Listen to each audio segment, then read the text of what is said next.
Bonjour à toutes et à tous, heureux de vous retrouver pour celles et ceux qui nous suivent. Bienvenue pour le grand débat de la filière visuelle 2025. Le thème de notre émission est l'accès aux soins visuels pour aujourd'hui et pour demain, ou comment les professionnels se préparent au changement des 10 prochaines années. Notre émission durera 90 minutes en direct ce mardi 10 juin 2025. Et merci aux équipes qui ont préparé ce moment. Nous évoquons donc ici et maintenant avec nos invités, que je vais vous présenter dans quelques instants, les sujets de bonne organisation du système de santé visuelle. Nous parlerons de science, nous parlerons de technologie, nous parlerons de médecine et d'innovation.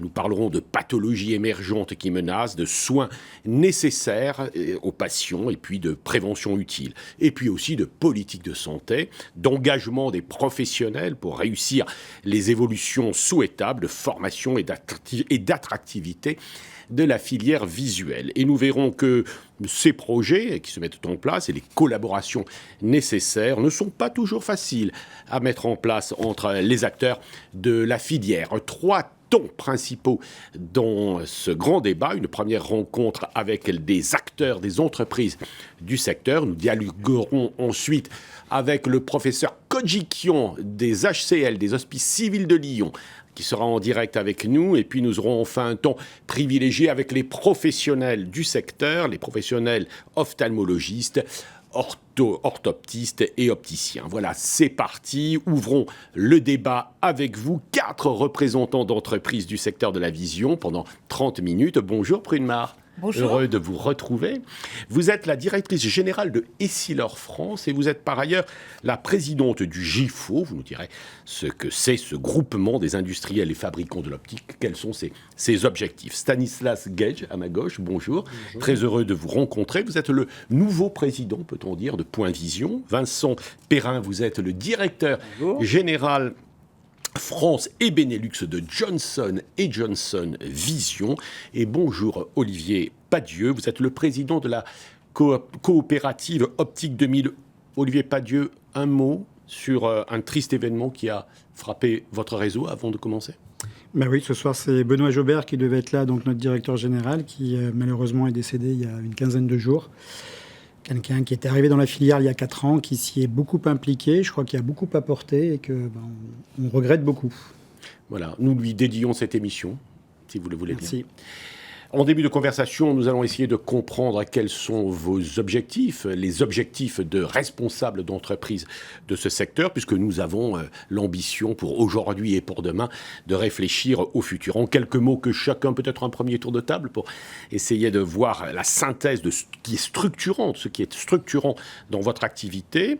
Et peut-être d'abord vous, Prune-Mar. Donc, j'ai rappelé que vous étiez la présidente, la directrice générale de Essilor France, mais aussi la présidente du GIFO, ce groupement des industriels et fabricants de l'optique. Rappelez-nous peut-être d'abord ce qu'est votre entreprise. Dites-nous aussi un mot du GIFO, si vous le voulez bien. Alors, donc je suis effectivement la directrice générale d'Essilor France, qui fait partie du groupe Essilor-Luxottica, donc qui est une entreprise européenne, donc franco-italienne, mais qui est présente à l'échelle mondiale. Et quand on a fusionné en fait Essilor, qui fait des verres ophtalmiques, avec Luxottica, qui fait de montures, l'objectif c'était d'apporter à tout un chacun le bien voir à travers les lunettes.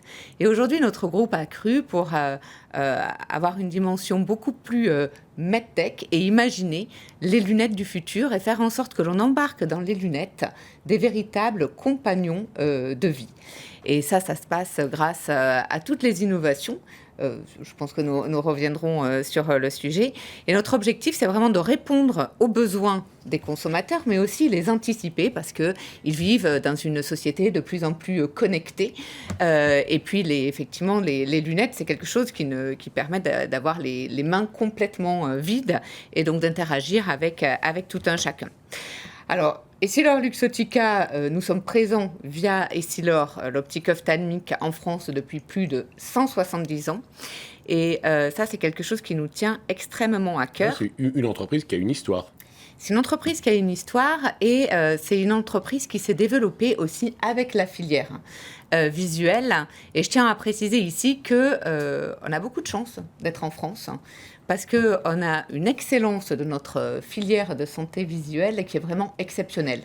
Que ce soit en termes de chirurgie, que ce soit en termes de taux d'équipement, par exemple, en verre progressif.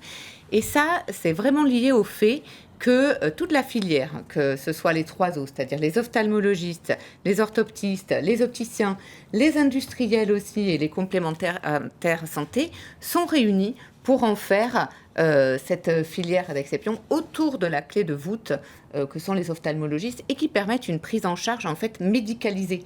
Donc la santé visuelle est vraiment vue comme un point de santé holistique. Et cette dimension européenne et mondiale que vous évoquez, ça date de quand ?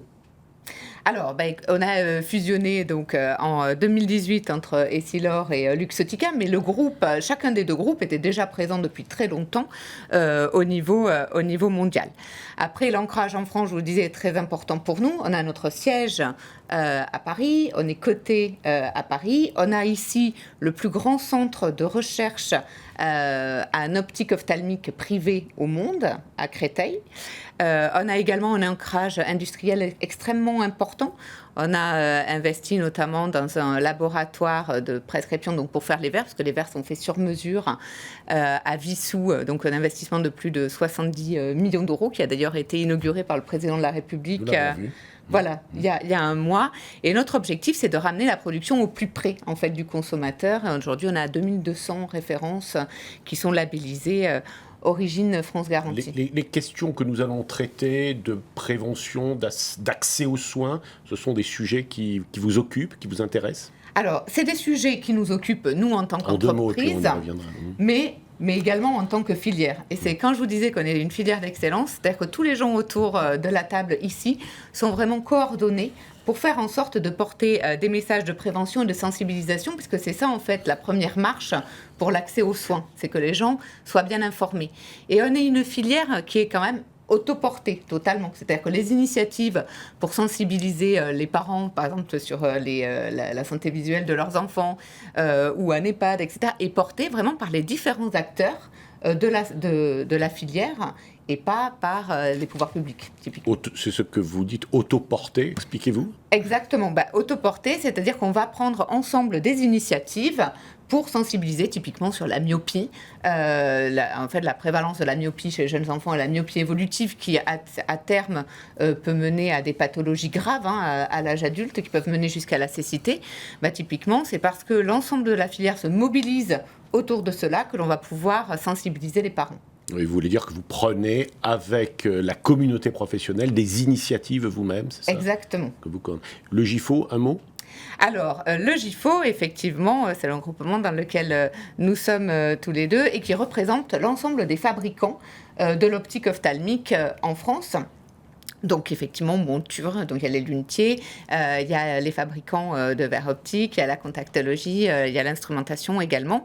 Et l'objectif, c'est de pouvoir, parce qu'on est quand même dans un domaine qui est réglementé aussi, c'est de pouvoir mettre en place aussi une stratégie pour pouvoir répondre aux évolutions réglementaires qui touchent notre filière et aussi pouvoir discuter évidemment avec les autres syndicats qui sont organisés dans notre filière, donc le syndicat, les syndicats d'ailleurs des opticiens, mais aussi le syndicat des ophtalmologistes.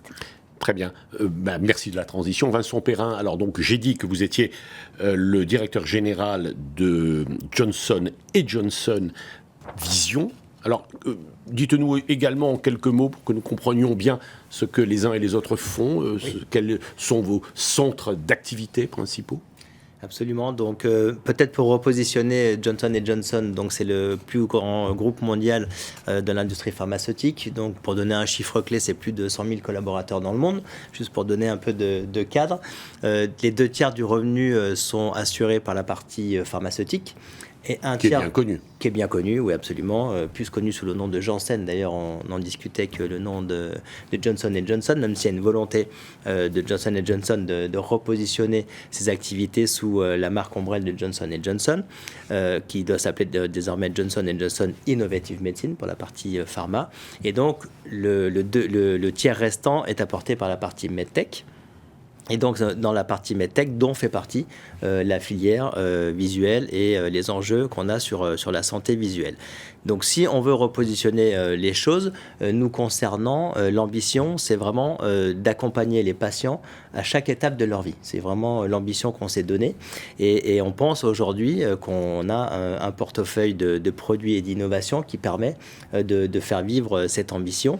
Je pense que Prune l'a mentionné, ça commence dès la freination de la myopie, qui, on le sait tous, est très probablement le premier enjeu de santé publique concernant cette filière de santé visuelle. Et pour ça, on a pu lancer l'année dernière la première lentille souple silicone hydrogel de freination de la myopie avec Ability, qui est clairement une solution alternative, voire une solution combinée avec les verres freinateurs. Et on a, on va dire, aussi des solutions de correction visuelle à l'âge adulte, et aussi une partie chirurgie pour des âges plus avancés, avec aussi des innovations significatives et disruptives, comme je pourrais citer Technis Purcy ou Technis Odyssey, qui sont les dernières innovations en chirurgie de la cataracte. Et puis la contactologie. La contactologie qui est le cœur de notre activité. Donc là aussi, ça passe par des innovations. On y reviendra aussi sur la partie recherche et développement. Et on est aussi particulièrement fiers puisqu'on a pu récemment et depuis à peu près 2 ans sortir aussi une lentille très innovante donc sur la correction visuelle à l'âge adulte qui est Oasis One Day Max et qui permet, je pense, notamment sur la partie multifocale où il y avait quand même un besoin patient extrêmement fort et peut-être une offre un peu plus restrictive en contactologie si on veut comparer à la partie verre et qui permet aujourd'hui d'avoir des ambitions beaucoup plus fortes et d'accompagner les patients sur quelque chose de beaucoup plus satisfaisant sur la partie multifocale puisqu'on parle de la freination de la myopie pour les jeunes qui est très importante, c'est vrai, mais on a une population vieillissante en Europe et donc la partie multifocale devient extrêmement importante. C'est à peu près 50% de la population mondiale qui peut être potentiellement touchée par la multifocalité, donc par la presbytie. Donc forcément, c'est un enjeu important pour nous pour accompagner les patients. Il faut tenir les deux bouts. Absolument. Cela étant, vous mettez l'accent tout particulièrement sur les enfants, c'est ça ? Enfin, en particulier, ce sont des évolutions récentes, ça ou... En axe de recherche, je pense que notre responsabilité aussi en tant qu'industriel, c'est aussi de partir des besoins non satisfaits et de voir comment, au travers de la recherche, on va être capable de répondre à ces besoins. Donc je pense qu'aujourd'hui, oui, si on devait résumer les 2 plus gros besoins vus de notre fenêtre, et voilà, j'invite aussi mes collègues à challenger ce point de vue, mais nous, ce serait effectivement l'enfant au travers de la freination de la myopie, et je pense que Prune l'a bien dit, on connaît aussi les enjeux et les conséquences malheureusement que ça peut avoir à l'âge adulte, à l'âge plus avancé, si on laisse avancer trop rapidement la myopie au niveau de l'âge des enfants. Donc oui, on a concentré beaucoup de recherches sur ce sujet-là. Et l'autre point, c'est évidemment la presbytie, la multifocalité, puisque là aussi, on sait qu'il y a un besoin non satisfait, qu'il y a aussi un côté, on va dire, pourcentage et masse de la population qui est touchée, qui doit nous donner aussi des devoirs d'orienter notre recherche dans cette direction. Et j'imagine que vous travaillez beaucoup avec les professionnels de santé ? Absolument, oui, forcément. Donc, il n'y a pas de partenariat qui se fait tout seul.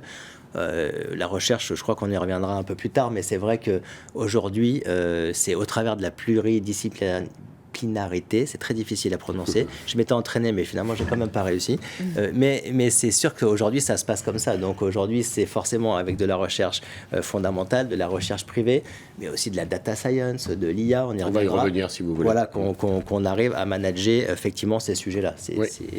Je me tourne vers vous, si vous le voulez bien, Stanislas Gage. Donc, Point Vision est une entreprise, est-ce qu'on peut dire cela, une entreprise assez récente finalement ? Combien d'années ? Elle a 12 ans. Elle a 12 ans. Elle d'accord. a été fondée par les 3 fondateurs, dont le docteur François Pollen, Patrice Poutz et Raphaël Schnitzer. Et la mission de Point Vision, c'est de rendre accessible au plus grand nombre les soins ophtalmologiques. Et avec mes camarades autour de moi, Point Vision, par exemple, ça permet de réaliser à peu près 10% des prescriptions de verres, de lentilles et de lunettes en France. En 12 ans d'existence, ça a vu un Français sur 10 peu près. C'est assez impactant quand on a préparé les chiffres là, pour vous raconter ça aujourd'hui. On est toujours étonné de voir ça. On a 1,5 million de patients par an, donc effectivement, c'est un groupement de cabinets d'ophtalmologie dont la mission est vraiment de rendre accessible la prise de rendez-vous. Et vous savez qu'elle était très longue il y a 10 ans, ça s'est évidemment réduit de plus en plus. Et là maintenant, via la digitalisation, via la téléconsultation, via Il y a beaucoup combien de d'innovations. centres à peu près? On a 62 centres aujourd'hui. 62. Mais ça évolue rapidement. D'accord, oui. Un peu partout en France. Partout en France, on est le seul réseau national. On a des concurrents régionaux, mais le seul réseau national, ça permet évidemment de lutter contre les déserts médicaux. On aura l'occasion d'en parler. Mais pour nous, c'est extrêmement important puisque notre mission à la base, c'est l'accessibilité. On a aussi pour ambition de trouver des solutions un peu plus incitatives que coercitives, comme on en a parlé dans la presse en ce moment, pour que justement on puisse répondre aux besoins de tous les patients sur tout le territoire. Alors, avec dans vos centres, évidemment des ophtalmologistes, Oui, la logique mais du aussi centre. des orthoptistes. C'est ça, la logique du centre et du modèle Point Vision, ça a été le travail aidé qui maintenant est très répandu partout en France. Mais il y a 12 ans, ce n'était pas du tout le cas. Et donc la logique, c'était vraiment de comment on fait pour optimiser la ressource rare. Et la ressource rare, c'était le temps du médecin ophtalmologiste. Et donc le bilan maintenant est fait par les orthoptistes. Et donc comme le médecin passe un peu moins de temps avec le patient, ça permet d'avoir beaucoup plus de patients dans la journée et donc de rendre plus accessible l'accès à l'ophtalmologiste. Oui, vous avez été, dans le fond, une structure qui a participé, je ne dis pas qu'il y a seul, mais enfin qui a participé à la transformation de l'offre de soins On y croit. dans la filière visuelle. On en parlait un petit peu juste avant. On s'estime un peu comme les écologistes de la filière dans la mesure où on a essayé de préserver les énergies non renouvelables ou faiblement renouvelables le temps du médecin. D'accord. Olivier Padieux, donc je disais que vous étiez le président de la coopérative Optique 2000, mais vous êtes vous-même donc opticien. Vous êtes opticien où? À Dijon. À Dijon. Belle ville. Voilà, c'est un système coopératif, donc tous nos opticiens sont associés et la finalité de la coopérative, c'est de permettre justement à ces opticiens d'avoir de bonnes conditions d'achat pour ensuite être performants et proposer de bons produits aux clients dans les meilleures conditions possibles. Le principe, donc Optique 2000, c'est une coopérative, je le disais, c'est plusieurs enseignes, donc Optique 2000 qui est l'enseigne la plus connue, plus de 1200 points de vente en France. On parlait tout à l'heure de proximité. Tous les Français sont à moins de 15 minutes d'un magasin Optique 2000. À part nous, c'est McDo. Mais côté santé, je pense qu'on est plus apte à en parler. Et c'est aussi, Prune parlait d'histoire tout à l'heure, c'est aussi l'ISAC. L'ISAC qui est une enseigne historique du monde de l'optique. Le magasin rue de Rivoli est un des magasins les plus anciens. Et c'est aussi maintenant l'audio, parce qu'on croit beaucoup aussi à la complémentarité entre l'optique et l'audio. Donc on travaille pour ce qui est dans les magasins, ce qu'on appelle un corner, un espace dédié à l'audiologie, très complémentaire de l'optique. Donc tout ça avec un centre de soutien qui est juste à côté, à Clamart, où il y a 450 personnes qui travaillent justement pour que nos opticiens puissent servir le mieux possible les Français. Avec si je vous comprends bien, des offres finalement de services qui bougent. Quelques exemples. Alors, vous parlez de l'audio, ça existe ailleurs, mais peut-être avec également d'autres... Différents services. C'est vrai qu'on communique beaucoup sur le service. Donc, bien sûr, tout ce qui est freination pour les enfants de la myopie, bien sûr, la presbytie. On va un petit peu plus loin aussi quand les lunettes ne peuvent plus, et éventuellement la chirurgie non plus. C'est tout ce qui est basse vision. Donc, on a des centres spécialisés en basse vision pour accompagner les personnes. Je les ai visités. J'en ai visité un. Très bien, je ne sais pas lequel c'était. Je les ai vus à l'hôpital des 15-20. Voilà, donc ça c'est un centre vraiment où les personnes peuvent consulter gratuitement, donc orthoptistes, ophtalmologistes, opticiens, pour trouver une solution principalement de grossissement pour pallier à des problèmes de malvoyance, c'est-à-dire des personnes qui ont des acuités très très faibles. Qui voient très mal. Oui. Voilà, on est en dessous du 20e, enfin on est sur une acuité. Avec des verres adaptés. Voilà. Et puis en termes de services, c'est aussi travailler sur la proximité par les magasins, mais aussi sortir des magasins pour aller vers celles et ceux qui ne peuvent pas se déplacer pour plein de raisons, soit des raisons de santé, soit des raisons de difficultés de voiture ou de choses comme ça. Donc on a développé depuis plusieurs années le service à domicile. On se rend donc dans les mêmes conditions qu'un magasin physique au domicile des personnes pour les aider à changer de lunettes et puis aussi pour leur permettre de garder une bonne acuité visuelle. Nous nous sommes dit, en organisant cette émission, avec celles et ceux qui l'ont faite, que nous essaierions peut-être de nous projeter dans le futur, qui peut être proche, mais qui peut être également un peu plus lointain, et en se disant comment on intègre, on dit beaucoup filière d'innovation, de progrès, qu'est-ce qu'on met réellement là-dedans? On a parlé de collaboration entre les uns et les autres, est-ce que ce sera renforcé, ou au contraire, on peut remettre les choses en cause? Vous avez parlé, vous, tout particulièrement de travail aidé, il faudrait peut-être développer cela, et peut-être une idée également, évidemment, de l'importance que prend la digitalisation ou l'intelligence artificielle. C'est un grand mot, mais enfin, qu'est-ce que vous en faites, Stanislas ? Alors nous, l'innovation, on la contemple de plusieurs angles. La première, c'est l'innovation organisationnelle. Ça a été dans notre ADN dès le début, et on a encore beaucoup de choses à faire dans la filière visuelle, mais dans la santé en général. Et je pense qu'il faut créer des ponts, il faut créer des solutions nouvelles aux nouveaux problèmes. On a beaucoup d'idées. La digitalisation est un enabler, c'est-à-dire que ça nous permet d'aller dans cette direction-là. Et on est fait pour ça. Donc nous, véritablement, on réfléchit toujours à des solutions pour, encore une fois, préserver la ressource rare qui est le temps du médecin. Il y a des nouvelles solutions comme les téléconsultations. On a passé beaucoup de temps à trouver des protocoles validés parce qu'il faut une bonne téléconsultation. On veut une téléconsultation qui garantisse la continuité des soins, qui ne soit pas une façon dégradée de voir son médecin. Donc là, on a beaucoup travaillé là-dessus et on est prêt à le développer. Qui soit accepté par les professionnels Absolument. de santé, mais aussi par, évidemment, les patients. Absolument, absolument. Vous avez été assez pionniers en la matière. Absolument, on a été les premiers à lancer ça on en a longuement parlé, mais on a testé pendant très longtemps. Maintenant, on veut changer d'échelle, donc on a vraiment présenté un protocole où l'orthoptiste voit le patient et après le patient verra l'ophtalmologiste en visio. Donc tout est bien protégé et préparé pour qu'on puisse absorber un volume de patients suffisant pour cela. Mais l'innovation, c'est pas que ça, il y a une innovation aussi, je dirais presque philosophique, dans la façon de trouver des nouveaux ponts entre des partenariats entre le public et le privé. En France, on est quand même très en silo, et donc on réfléchit à de nouvelles solutions au service du patient et pas forcément au service du respect systématique de comment c'était fait dans le passé. Pour moi, l'innovation, c'est réfléchir à ce qu'on pourrait faire au lieu de regarder comment on l'a toujours fait. Donc c'est à peu près ça. Mais il y a aussi une innovation technologique, et on veut être les premiers réceptacles de cette innovation technologique qui dépend plus de nos fournisseurs en général. Et sur l'IA, je pense que notre rôle à nous, et on l'assume complètement, avec la masse de données, je vous disais qu'on a vu 1 Français sur 10 depuis notre création, on a une masse de données incroyable sur la population française, et avec ça, et avec l'IA, on va pouvoir travailler sur la prévention des maladies futures. Et l'innovation, c'est formidable si on peut prévenir les maladies graves et éviter les pathologies plus lourdes. Donc c'est un sujet, je pense... On va approfondir tous ensemble. Absolument. Peut-être un mot sur la chirurgie, vous ? Sur la chirurgie, nous, on est déjà assez présents sur la chirurgie en cataracte, chirurgie réfractive, IVT. On est présent... IVT, c'est les injections qu'on fait pour lutter contre la DMLA. On fait 7000 chirurgies réfractives, on fait 36 000 cataractes, on fait 16 000 IVT, donc on est un acteur très présent. Mais je vous disais que Point Vision, il avait trouvé des solutions disruptives à l'époque pour répondre aux besoins des patients, pour avoir des rendez-vous plus courts. Le Point Vision 2.0 qu'on veut lancer maintenant, c'est de trouver des solutions disruptives pour satisfaire les besoins de la ressource rare des ophtalmologistes. Et c'est pour ça qu'on pense à la téléconsultation, qui est quelque part le télétravail de l'ophtalmologiste.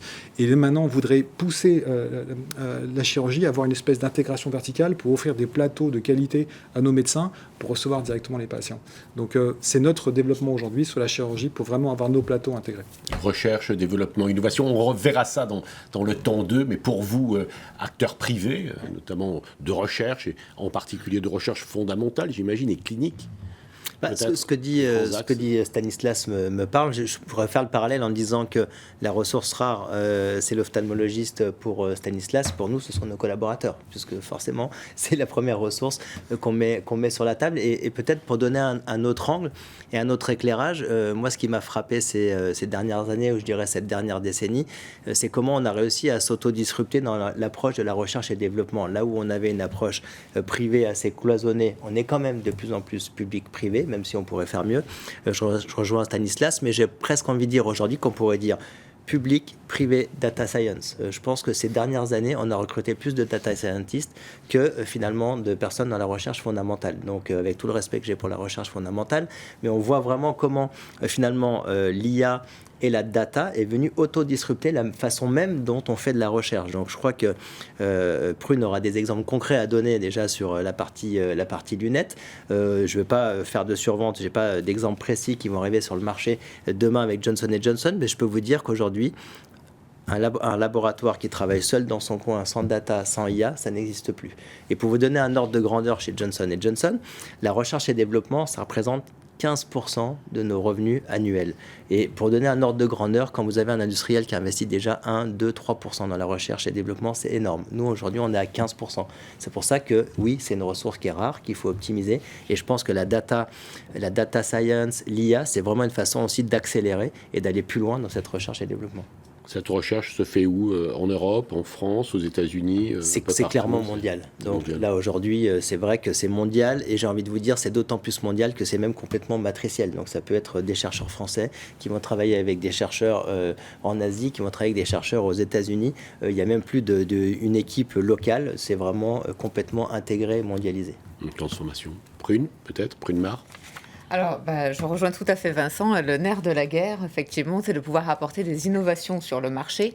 Et donc, pour cela, il faut investir beaucoup en recherche et développement. Et c'est vrai que pour nos parents, nos grands-parents, en fait, les lunettes, il y avait un verre correcteur qui permettait de corriger un défaut visuel qui était porté par des montures qui, au mieux, donnaient un certain style. Mais demain, nous, notre objectif, c'est vraiment de faire en sorte que ces lunettes portent tout un tas d'autres fonctionnalités qui vont venir faciliter la vie de celui qui les porte. Alors, je vous donne quelques exemples. Le verre, jusqu'à présent, il venait corriger un défaut visuel. Avec tout ce qui est investissement dans la freination de la myopie, on est venu à faire un verre curatif, typiquement avec Essilor Stellest, et maintenant on a assez de recul avec 6 ans d'études pour dire que effectivement on est performant. Ce verre-là est performant pour vous dire réduire l'évolution de la myopie chez l'enfant. Mais on va même plus loin.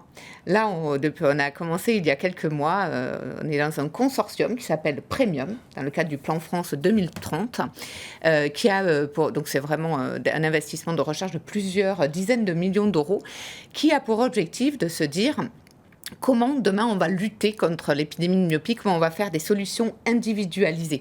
Parce qu'on a quand même un rêve, c'est pas simplement de réduire l'évolution de la myopie chez l'enfant, mais c'est de faire en sorte que demain on arrive à rendre un œil myope un petit peu moins myope et le rapprocher le plus possible même d'un œil hémétrope. Voilà, donc tous les programmes de recherche que nous faisons vont dans ce sens-là. Donc ça, c'est un exemple, c'est-à-dire le verre curatif. Un autre exemple, c'est se dire, une monture, elle peut embarquer tout un tas de technologies pour que les lunettes soit un mélange entre des écouteurs, des smartphones, etc. Et c'est comme ça que l'on a développé en partenariat avec Meta, les fameuses Ray-Ban Meta, qui est un objet qui est connecté, intelligent et qui se base sur l'intelligence artificielle. Alors, c'est vrai que ça peut paraître assez ludique parce que ça va nous permettre, ces lunettes-là, de passer des coups de fil, de prendre des vidéos, de les partager sur les réseaux sociaux. Mais ça va beaucoup plus loin. Parce que grâce à l'intelligence artificielle, c'est un véritable assistant de vie pour vous déplacer, par exemple, ou vous rentrez chez vous, vos enfants sont affamés, vous ouvrez le frigo, ça prend une photo, ça vous dit quelle recette faire en moins de 10 minutes. Vous pouvez lui demander tout et n'importe quoi, vos lunettes vous parlent. Clément est en train de me dire que je n'ai plus beaucoup de temps. Ah, alors du coup, j'accélère. Clément est notre réalisateur, que nous saluons.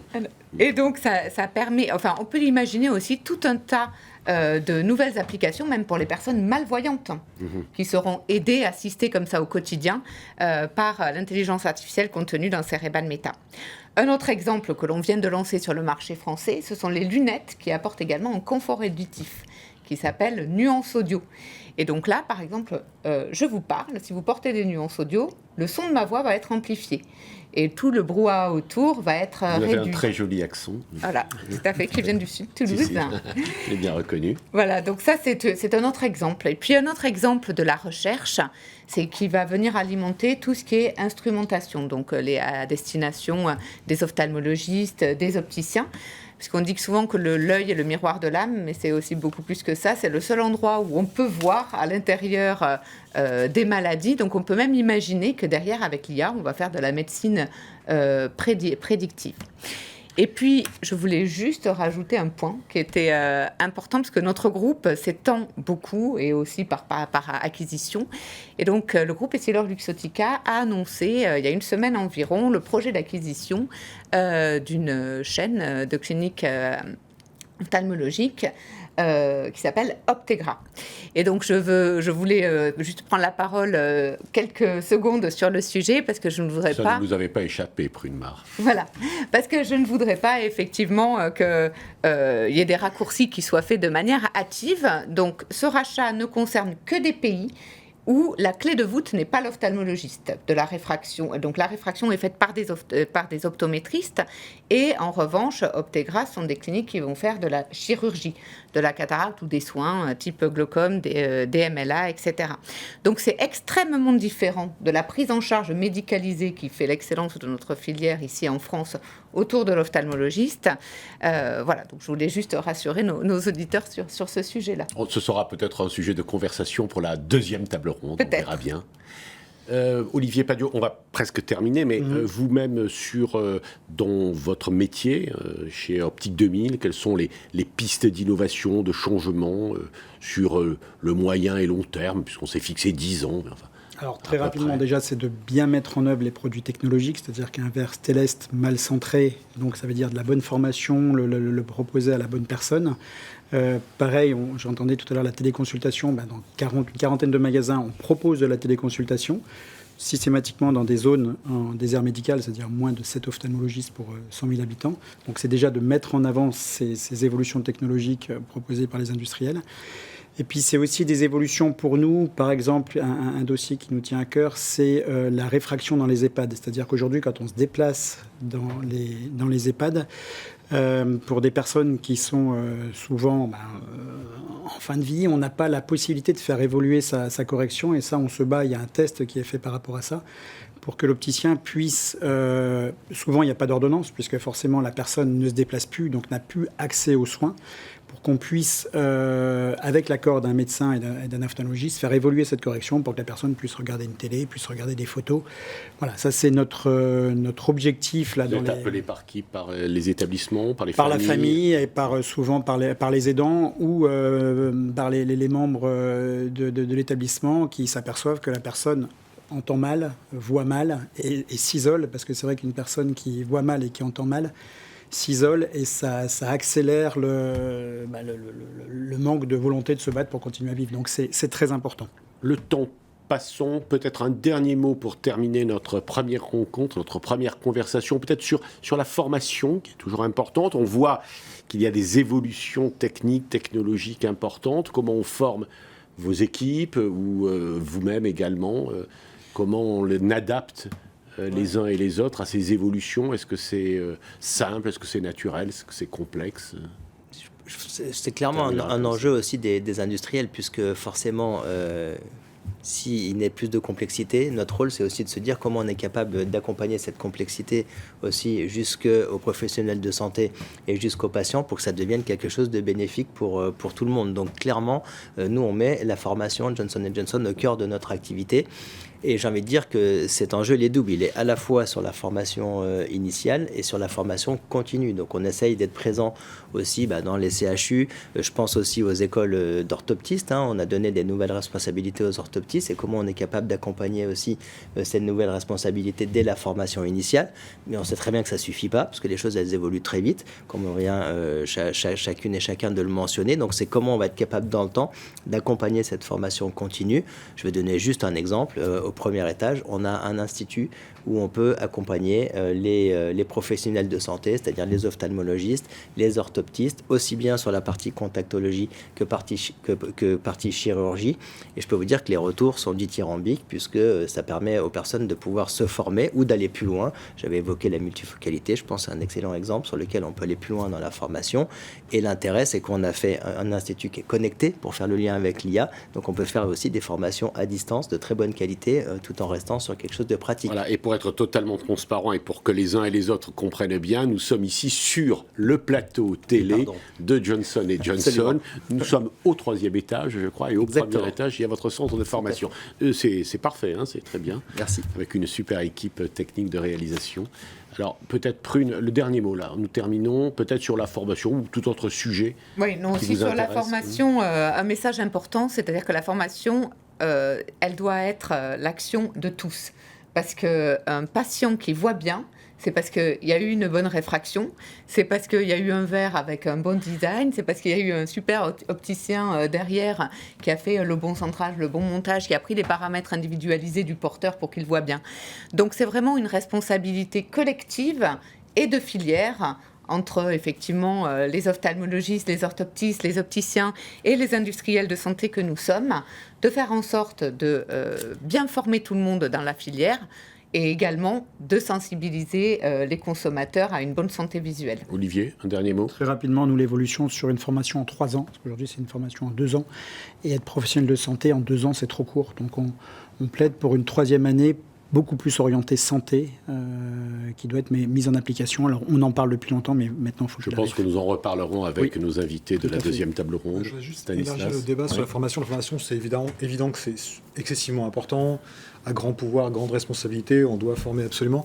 Mais je voudrais juste élargir un tout petit peu, parce que nous, notre rôle, c'est aussi de former les patients. De leur expliquer qu'il y a des instruments, il y a des outils, il y a des solutions dont ils n'ont pas connaissance.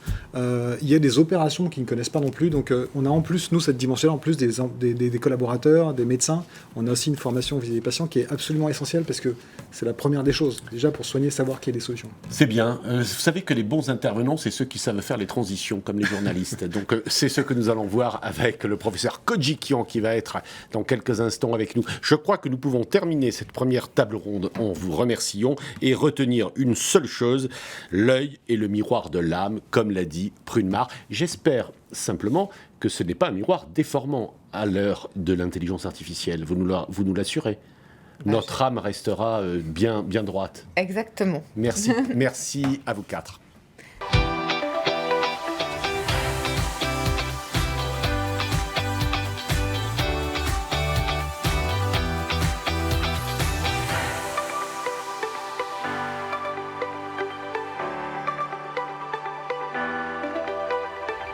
Nous sommes avec le professeur Kodjikian. Derrière vous, il y a la belle ville de Lyon. Merci d'être avec nous, professeur Kodjikian. Vous êtes professeur d'ophtalmologie aux HCL, c'est-à-dire aux Hospices Civils de Lyon. Et vous êtes, je pourrais peut-être vous présenter comme cela, vous êtes plutôt rétinologue. Je ne sais pas si on dit ça comme ça, mais enfin, vous êtes un spécialiste, un grand spécialiste de la rétine. On avait envie de passer un petit moment avec vous pour que vous nous fassiez le point sur les grandes pathologies, leurs évolutions, les forces de notre système de santé, enfin en tout cas de notre médecine, peut-être aussi les difficultés, les faiblesses en tout cas, parler de recherche fondamentale que vous faites ou de recherche clinique. Peut-être commencer, si vous le voulez bien, par nous brosser une situation épidémiologique dans notre pays. Est-ce qu'on pourrait commencer comme ça, Laurent ?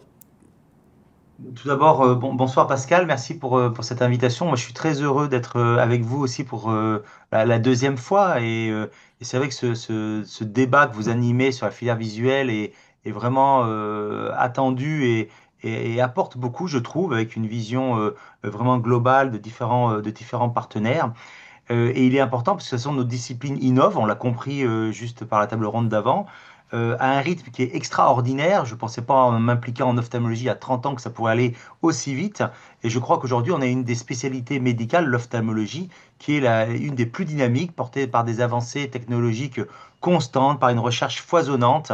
Et cette dynamique est tangible puisque la filière visuelle est en constante évolution, innove, s'adapte sans cesse aux besoins de la population. On l'a vu dans les exemples qui vous ont été présentés juste avant. Et j'ai été très intéressé de les écouter. Alors, c'est sûr qu'on a deux évolutions épidémiologiques majeures, j'ai envie de dire. D'une part, c'est le vieillissement de la population. On va en reparler avec quelques exemples de pathologies si vous le souhaitez, Pascal. Et puis d'autre part, finalement, c'est à l'autre versant de la vie, on en a déjà un petit peu parlé, c'est l'explosion épidémique de la myopie. Si on veut parler du vieillissement de la population, en fait, on a des grosses pathologies qui explosent en termes d'enjeux de santé publique. On a potentiellement la DMLA, dégénérescence maculaire liée à l'âge. On prévoit 50% de cas supplémentaires dans la prochaine décennie, en fait, à cause du vieillissement de la population. Pour vous donner un ordre d'idée, en 2020, on considère qu'il y a à peu près 196 millions de patients atteints de DMLA dans le monde. On attend en 2040 288 millions. En gros, aujourd'hui, en France, 1% des plus de 50 ans ont une DMLA. Quand on prenait les plus de 75 ans, qui sont maintenant assez fréquents, c'est près de 30% des patients. Donc, on a vraiment un enjeu là-dessus, puisqu'il y a encore beaucoup de besoins non couverts en DMLA. Deuxième grosse pathologie, je dirais, c'est le diabète. Là aussi, le diabète, c'est une maladie épidémique, pas contagieuse bien sûr, mais épidémique extraordinaire. Et ça nous fait peur. On a 450 millions de diabétiques dans le monde. Et en 2040, il est attendu près de 630 millions de diabétiques. Donc c'est une explosion incroyable. Et on a à peu près une personne diabétique sur 3 qui va développer une atteinte ophtalmologique. Donc vous imaginez le nombre de patients qu'il va falloir prendre en charge. On en a beaucoup Laurent, en France. Oui. Pourquoi on associe toujours, expliquez-nous-le médicalement et au-delà de l'impression que nous avons toutes et tous sur ce sujet, pourquoi la pathologie diabétique, donc celle de l'alimentation, mais pas que, entraîne systématiquement ou très fréquemment, c'est une question, hein, très fréquemment, des pathologies oculaires? Alors, parce que le diabète, en fait, va abîmer les petits vaisseaux, ce qu'on appelle les micro-vaisseaux. Donc, le diabète va favoriser les AVC, va favoriser l'infarctus du myocarde, va favoriser l'atteinte du rein, va favoriser l'atteinte des nerfs périphériques, mais aussi des petits vaisseaux de l'œil. Et donc, va favoriser ce qu'on appelle la rétinopathie diabétique. Et dans la rétinopathie diabétique, une des complications, c'est la rétinopathie diabétique centrale, au niveau de la macula, qui est le centre de la rétine. Et donc, on a un œdème maculaire diabétique. Cette On va traiter aussi macula par qui est... message. Pardon, Oui, on est un Vous peu en à prie. distance, mais cette macula qui est absolument essentielle finalement dans la rétine. Elle La occupe macula, une petite place, c'est mais... oui. 1% de la surface de la rétine, mais c'est ça qui vous permet actuellement, vous voyez Pascal, quand vous me regardez moi, c'est votre macula qui fonctionne. Donc quand vous lisez un texte, quand vous rendez la monnaie chez l'épicier, c'est votre macula qui fonctionne. Quand vous faites le code de la carte bleue, c'est votre macula qui fonctionne. Et tout en me regardant, vous voyez quand même les mains qui bougent à côté, et tout ça c'est votre rétine périphérique qui est bien sûr est très importante aussi pour votre déambulation, pour votre capacité de déambuler, de marcher, de faire votre toilette intime tout seul, etc. Et c'est vrai qu'on rapproche très souvent DMLA et diabète. Je pensais que c'était ça votre question, Oui. mais non, la question est autre. Mais on rapproche très souvent parce que pour la DMLA comme pour le diabète, on va faire ce qu'on appelle des IVT. Stanislas se parlait tout à l'heure, les injections intravitréennes. Et ça, c'était une révolution en ophtalmologie il y a maintenant 20 ans. On a découvert les anti-VEGF, donc les anti-facteurs de croissance, qui ont permis de réduire de moitié la cécité dans le monde. Donc ça a vraiment révolutionné la prise en charge de pathologies comme la DMLA, mais aussi l'œdème maculaire diabétique. Parce qu'on peut considérer qu'avec une DMLA, enfin c'est une question, hein, évidemment on a une vue qui peut être très basse, mais on garde quand même une capacité à voir la lumière, etc., et à se mouvoir. Est-ce que vous êtes d'accord avec ça? Oui, complètement. Contrairement au glaucome dont on peut parler aussi, parce que aussi le Allez-y. glaucome, lui, Oui. est en extrême boom, malheureusement, épidémiologique. Mais la DMLA, comme le l'œdème maculaire diabétique, va atteindre, du moins surtout la DMLA, elle va atteindre la vision centrale, mais va respecter la vision périphérique. Donc les patients peuvent être extrêmement malvoyants, mais pas aveugles. Le glaucome, lui, ça peut rendre aveugle complètement. Aujourd'hui, on a 76 millions de glaucomateux en 2020 à peu près. Et ce chiffre, il va monter à peu près à 112 millions. Je vous ai pris 2040 pour chaque fois se donner un peu un ordre d'idée identique. Donc 112 millions en 2040. On a près de 1 million de glaucomateux en France. En gros, la moitié à un tiers ne se savent pas glaucomateux, donc ne sont pas encore dépistés. Et donc, on a un problème réel, puisque ça aboutit à une cécité complète et définitive. Oui, bien sûr, on va voir sur les mesures et notamment de prévention. Mais je voulais encore vous interroger, puisque je vous ai avec nous, on a la chance de vous avoir, essayer de regarder, de faire un rapide examen de toutes les pathologies dont on parle les plus couramment, enfin en tout cas les pathologies courantes. Les autres maladies chroniques, qu'est-ce qu'on pourrait également mettre un focus sur leurs incidences négatives sur l'œil et la vision? Alors, la cataracte, vous savez que c'est la première chirurgie Bien du sûr. corps humain faite au monde, bien sûr. Là aussi, c'est lié à l'âge. Mais si on parle d'âge, je pense qu'il faut parler aussi de l'autre moitié de l'âge, c'est-à-dire les plus jeunes, et parler de la myopie. Parce que la myopie est un véritable enjeu de santé publique aujourd'hui. Pourquoi est-ce qu'on voit plus de myopie? Parce que les jeunes générations passent plus de temps sur les écrans, passent moins de temps à l'extérieur. On a un manque d'exposition à la lumière naturelle. Et donc, tout cet essor d'activité de près, ce manque d'exposition à la lumière naturelle ont été pointés du doigt en fait par l'OMS comme des facteurs majeurs de cette hausse. Et la hausse, c'est en gros qu'on attend, si vous voulez, la moitié de l'humanité d'ici 2050 sera myope. La moitié de l'humanité, c'est énormissime. Actuellement, en Asie du Sud-Est, vous avez des régions, des villes où 80 à 90% des adolescents sont myopes. Donc c'est un véritable souci parce que la myopie, je crois que c'est Prune tout à l'heure qui disait, la myopie, ça expose à des complications très graves, la maculopathie myopique, qui est atteinte de la macula comme la DMLA, mais chez le jeune, mais aussi le décollement de rétine, mais aussi le glaucome dont on vient de parler. Donc vous voyez, il y a beaucoup de pathologies qui peuvent être liées simplement à la myopie. Et donc, il faut absolument... on a deux enjeux en myopie. On a un enjeu préventif et un enjeu organisationnel. Donc préventif, faire de la prévention, et l'organisation, c'est-à-dire l'organisation, le dépistage, et après tous les moyens de prévention qu'il va falloir mettre en route. J'attends vos questions un peu plus si vous souhaitez, mais oui. Je vous laisse mener le débat, Pascal. Merci beaucoup. Oui, tout ce qui touche aux rétinites, inflammatoires, infectieuses, etc., pouvez nous en dire un mot peut-être? Oui, alors c'est une bonne question parce que toutes ces rétinites, en fait, que vous appelez rétinites, qui ne sont pas inflammatoires, mais sont des rétinopathies en fait d'origine génétique qui touchent aussi le patient jeune. En fait, autrefois, elles étaient condamnées à la cécité et à la malvoyance sans espoir de traitement. Aujourd'hui, en fait, ces dystrophies rétiniennes héréditaires qui touchent l'enfant, l'adulte jeune, on commence à avoir des thérapies géniques. Des thérapies géniques qui commencent à être mises à être à disposition. Et donc, on a pour la première fois des perspectives de traitement. Alors, pas aujourd'hui certes, mais on a des perspectives de traitement. J'ai déjà implanté par exemple trois implants en fait sous-rétiniens pour redonner de la vue à des patients d'MLA atrophiques, mais potentiellement ces implants qui sont actuellement en soumission pour obtenir une sorte d'AMM, un label si vous voulez, et potentiellement après un remboursement, seront aussi à disposition, seront aussi destinés aux rétinopathies pigmentaires. Donc vous voyez, thérapie génique, thérapie cellulaire aussi qui va venir pour cette fois restaurer de la vue, ou alors, pourquoi pas, un plan sous-rétinien pour restaurer la vue. On a Donc, progressé sur...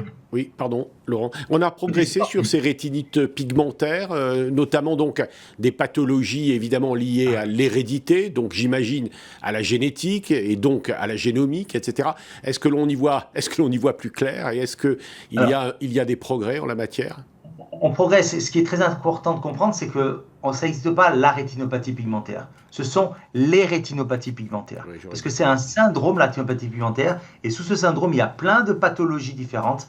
Et donc, chaque pathologie, potentiellement, a des mutations différentes. Donc, on a plein de maladies. Certaines sont maintenant bien connues, avec des gènes. On a une thérapie génique qui a été lancée il y a quelques années en arrière pour une mutation sur un de ces gènes-là. Mais on a encore plein de patients atteints de maladies de rétinopathie pigmentaire ou de rétinite pigmentaire comme on veut, dont les gènes n'ont pas été identifiés, donc pour l'instant n'ont pas potentiellement accès à une thérapie génique. Je voulais avoir également votre avis sur cancer et œil. Il y a également, on ne le sait pas assez souvent, mais il y a évidemment des pathologies. D'ailleurs, on dit en médecine qu'elles sont souvent très sérieuses, graves, notamment de mélanome oculaire, etc. Vous nous en dites un mot? Oui, alors à la Croix-Rousse, on est centre de référence pour le mélanome choroïdien. avec une consultation pluridisciplinaire spécifique de mélanome depuis 1983. Donc vous voyez, ça fait 40 ans qu'on fait du mélanome. Le mélanome, c'est la première tumeur ophtalmologique dans le monde. Et en gros, en France, on a à peu près 500 patients atteints de mélanome. Donc ça reste quand même une maladie rare. Le mélanome se traite plutôt bien, puisqu'on a un taux de survie à 10 ans qui est environ de 81%. Donc 80%. Donc on est plutôt pas mal. Ça reste une pathologie grave, mais on n'a pas que le mélanome, on a aussi bien sûr des métastases, on a aussi des tumeurs, des adénocarcinomes parfois, qui sont beaucoup plus rares, etc. Si vous me parlez cancer de l'œil, je pense qu'il faut parler aussi d'une autre chose, c'est qu'aujourd'hui on a de plus en plus de thérapies ciblées pour notamment des cancers métastatiques de mélanome cutané ou d'autres qui atteignent l'œil. Donc c'est vrai qu'on a des effets secondaires au niveau de l'œil qu'on connaît de plus en plus, qu'on maîtrise de mieux en mieux. Et voilà, vous avez parlé de cancer, ça m'a fait penser aussi à tous ces effets secondaires ophtalmologiques, des nouvelles thérapies anticancéreuses systémiques non ophtalmologiques. Oui, on va très vite, évidemment, on saute d'un sujet à un autre. Je voulais vous entretenir quelques instants sur les chirurgies, l'évolution chirurgicale. Alors, on est, et c'est vraiment important en ophtalmologie, dans la vision, c'est évidemment la chirurgie ambulatoire qui a pris une place importante, mais comment vous la dessineriez, l'évolution de cette chirurgie? Et peut-être dites-nous un mot également sur ce couple chirurgien-anesthésiste qui également évolue, enfin, si vous le voulez bien. Alors, c'est une très bonne question. Moi, quand j'ai commencé à 30 ans en arrière, la chirurgie de la cataracte, c'était une chirurgie où on faisait obligatoirement soit une anesthésie générale, soit une anesthésie autour de l'œil par l'anesthésiste, ce qu'on appelle une péribulbaire. Et petit à petit, il y a maintenant 20-25 ans, est arrivée en fait l'anesthésie topique par goutte. Et on le réservait que aux patients qui étaient vraiment très calmes, très gentils, opérés que par le senior, etc. Aujourd'hui, ça a tout changé, tout a été révolutionné, puisqu'on fait une anesthésie topique simplement par goutte pour la chirurgie de la cataracte, pour à peu près, je dirais, 90-95% des patients. Donc nos internes apprennent à opérer sur des patients dont l'œil bouge, finalement. Alors, là aussi, la formation a beaucoup changé. Vous entendez parler de formation, il y aurait beaucoup à dire sur la formation, mais la formation a beaucoup changé. Maintenant, nos internes doivent se former sur simulateurs chirurgicaux, ou chirurgical, si vous prenez le singulier ou le pluriel, avant de toucher un œil humain, ce qui n'était pas le cas à mon époque, ce qui est vraiment un plus, je crois. Ils apprennent beaucoup, et donc ils ont des étapes, ils ont un cahier des charges à valider avant de pouvoir toucher l'œil humain. Donc pour revenir sur votre question princeps, l'anesthésie a beaucoup évolué. Donc on fait énormément d'anesthésie locale maintenant. Pour la chirurgie de rétine, moi je fais quasiment plus d'anesthésie générale, je fais que des anesthésies locaux-régionales, donc des péribulbaires. Et donc l'ambulatoire, c'est obligatoirement développé de plus en plus grâce à ces techniques d'anesthésie simples, sans risque systémique, j'ai envie de dire, sans risque vital pour le patient.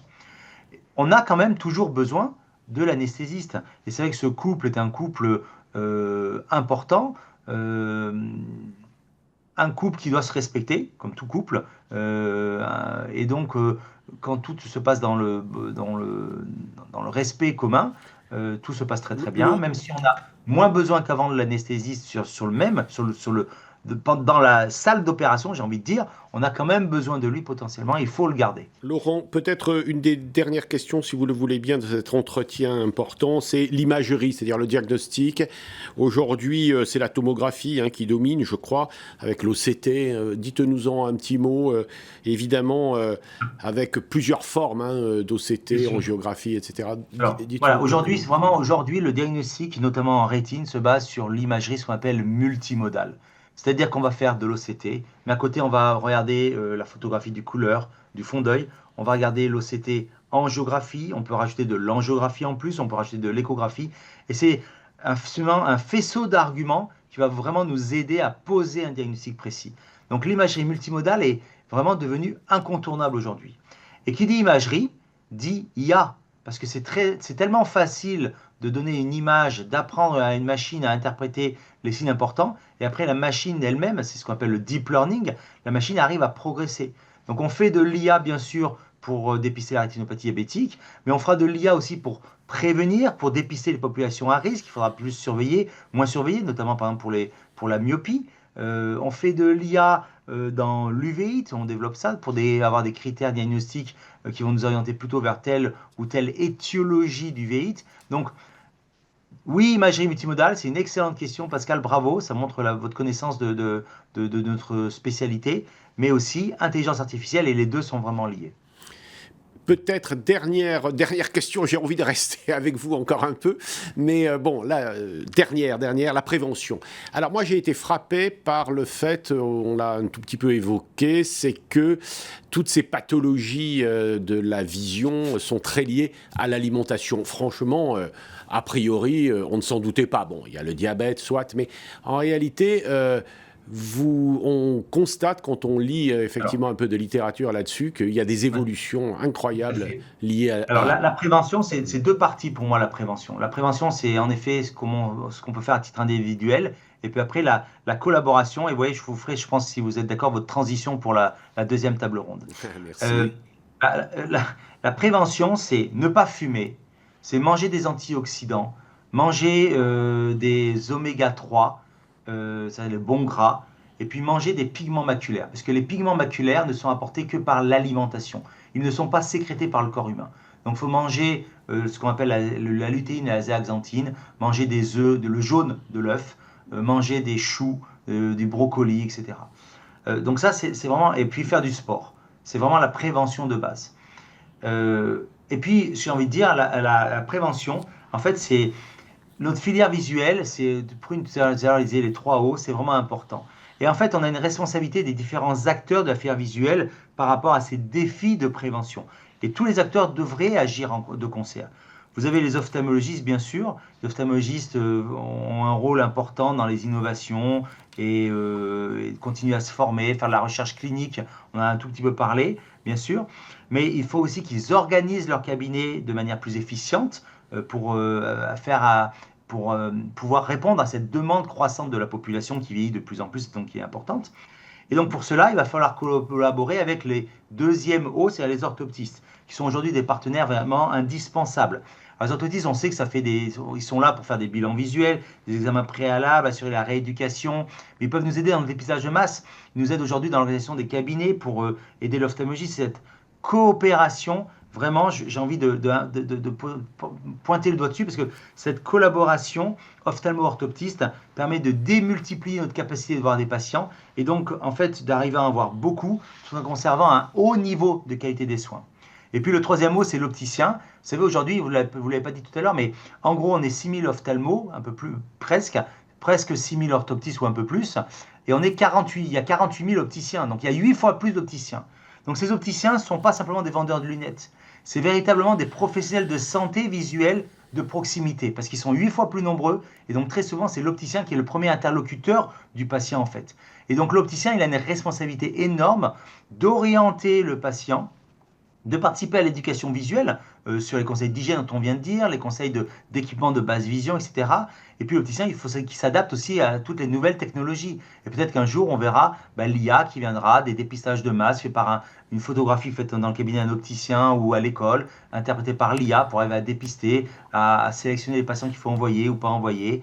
Et puis il y a tout le rôle enfin des institutions et des pouvoirs publics qui devraient soutenir activement par des plans de santé publique, par le financement de la recherche, par l'organisation territoriale. Et là, peut-être que il y a encore sûrement beaucoup à faire. Laurent, donc voilà, je vais terminer là-dessus en disant que cette collaboration, elle était aussi importante dans la prévention à faire. C'est sympa parce que c'est ce que nous allons essayer de voir avec nos invités suivants.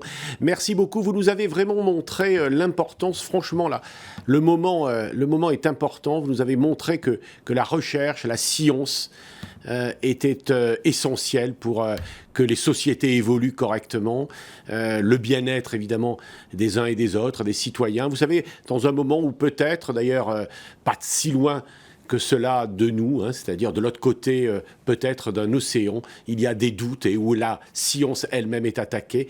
Merci de nous avoir rappelé ces moments importants qu'il faut partager avec tous et avec toutes. L'importance de la science et de la bonne information en médecine. Merci professeur Laurent Kodjikian. Heureux de vous avoir retrouvé.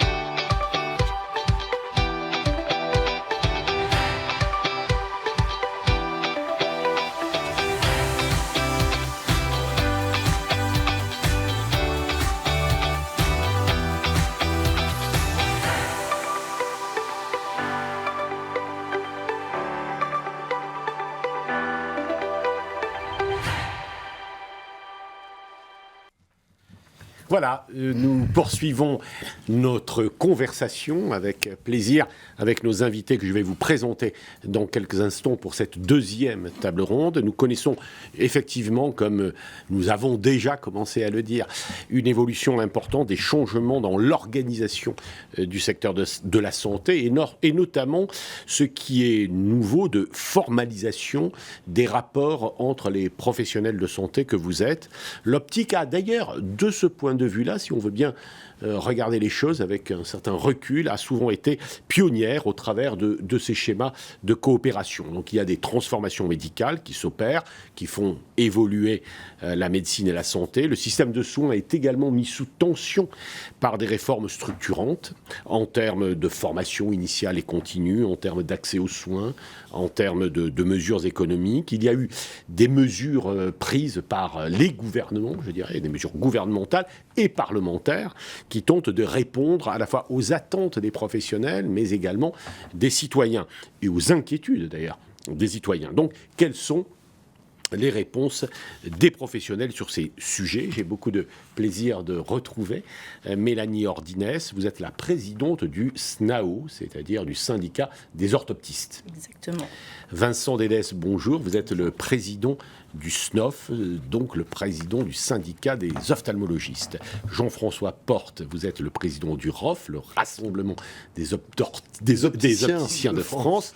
Et Hugues Verdier-Davioud, vous êtes le président de la FNOF, la Fédération nationale des opticiens de France. On commence, si vous le voulez bien, par brosser, planter comme ça quelques éléments de politique générale, de politique en santé.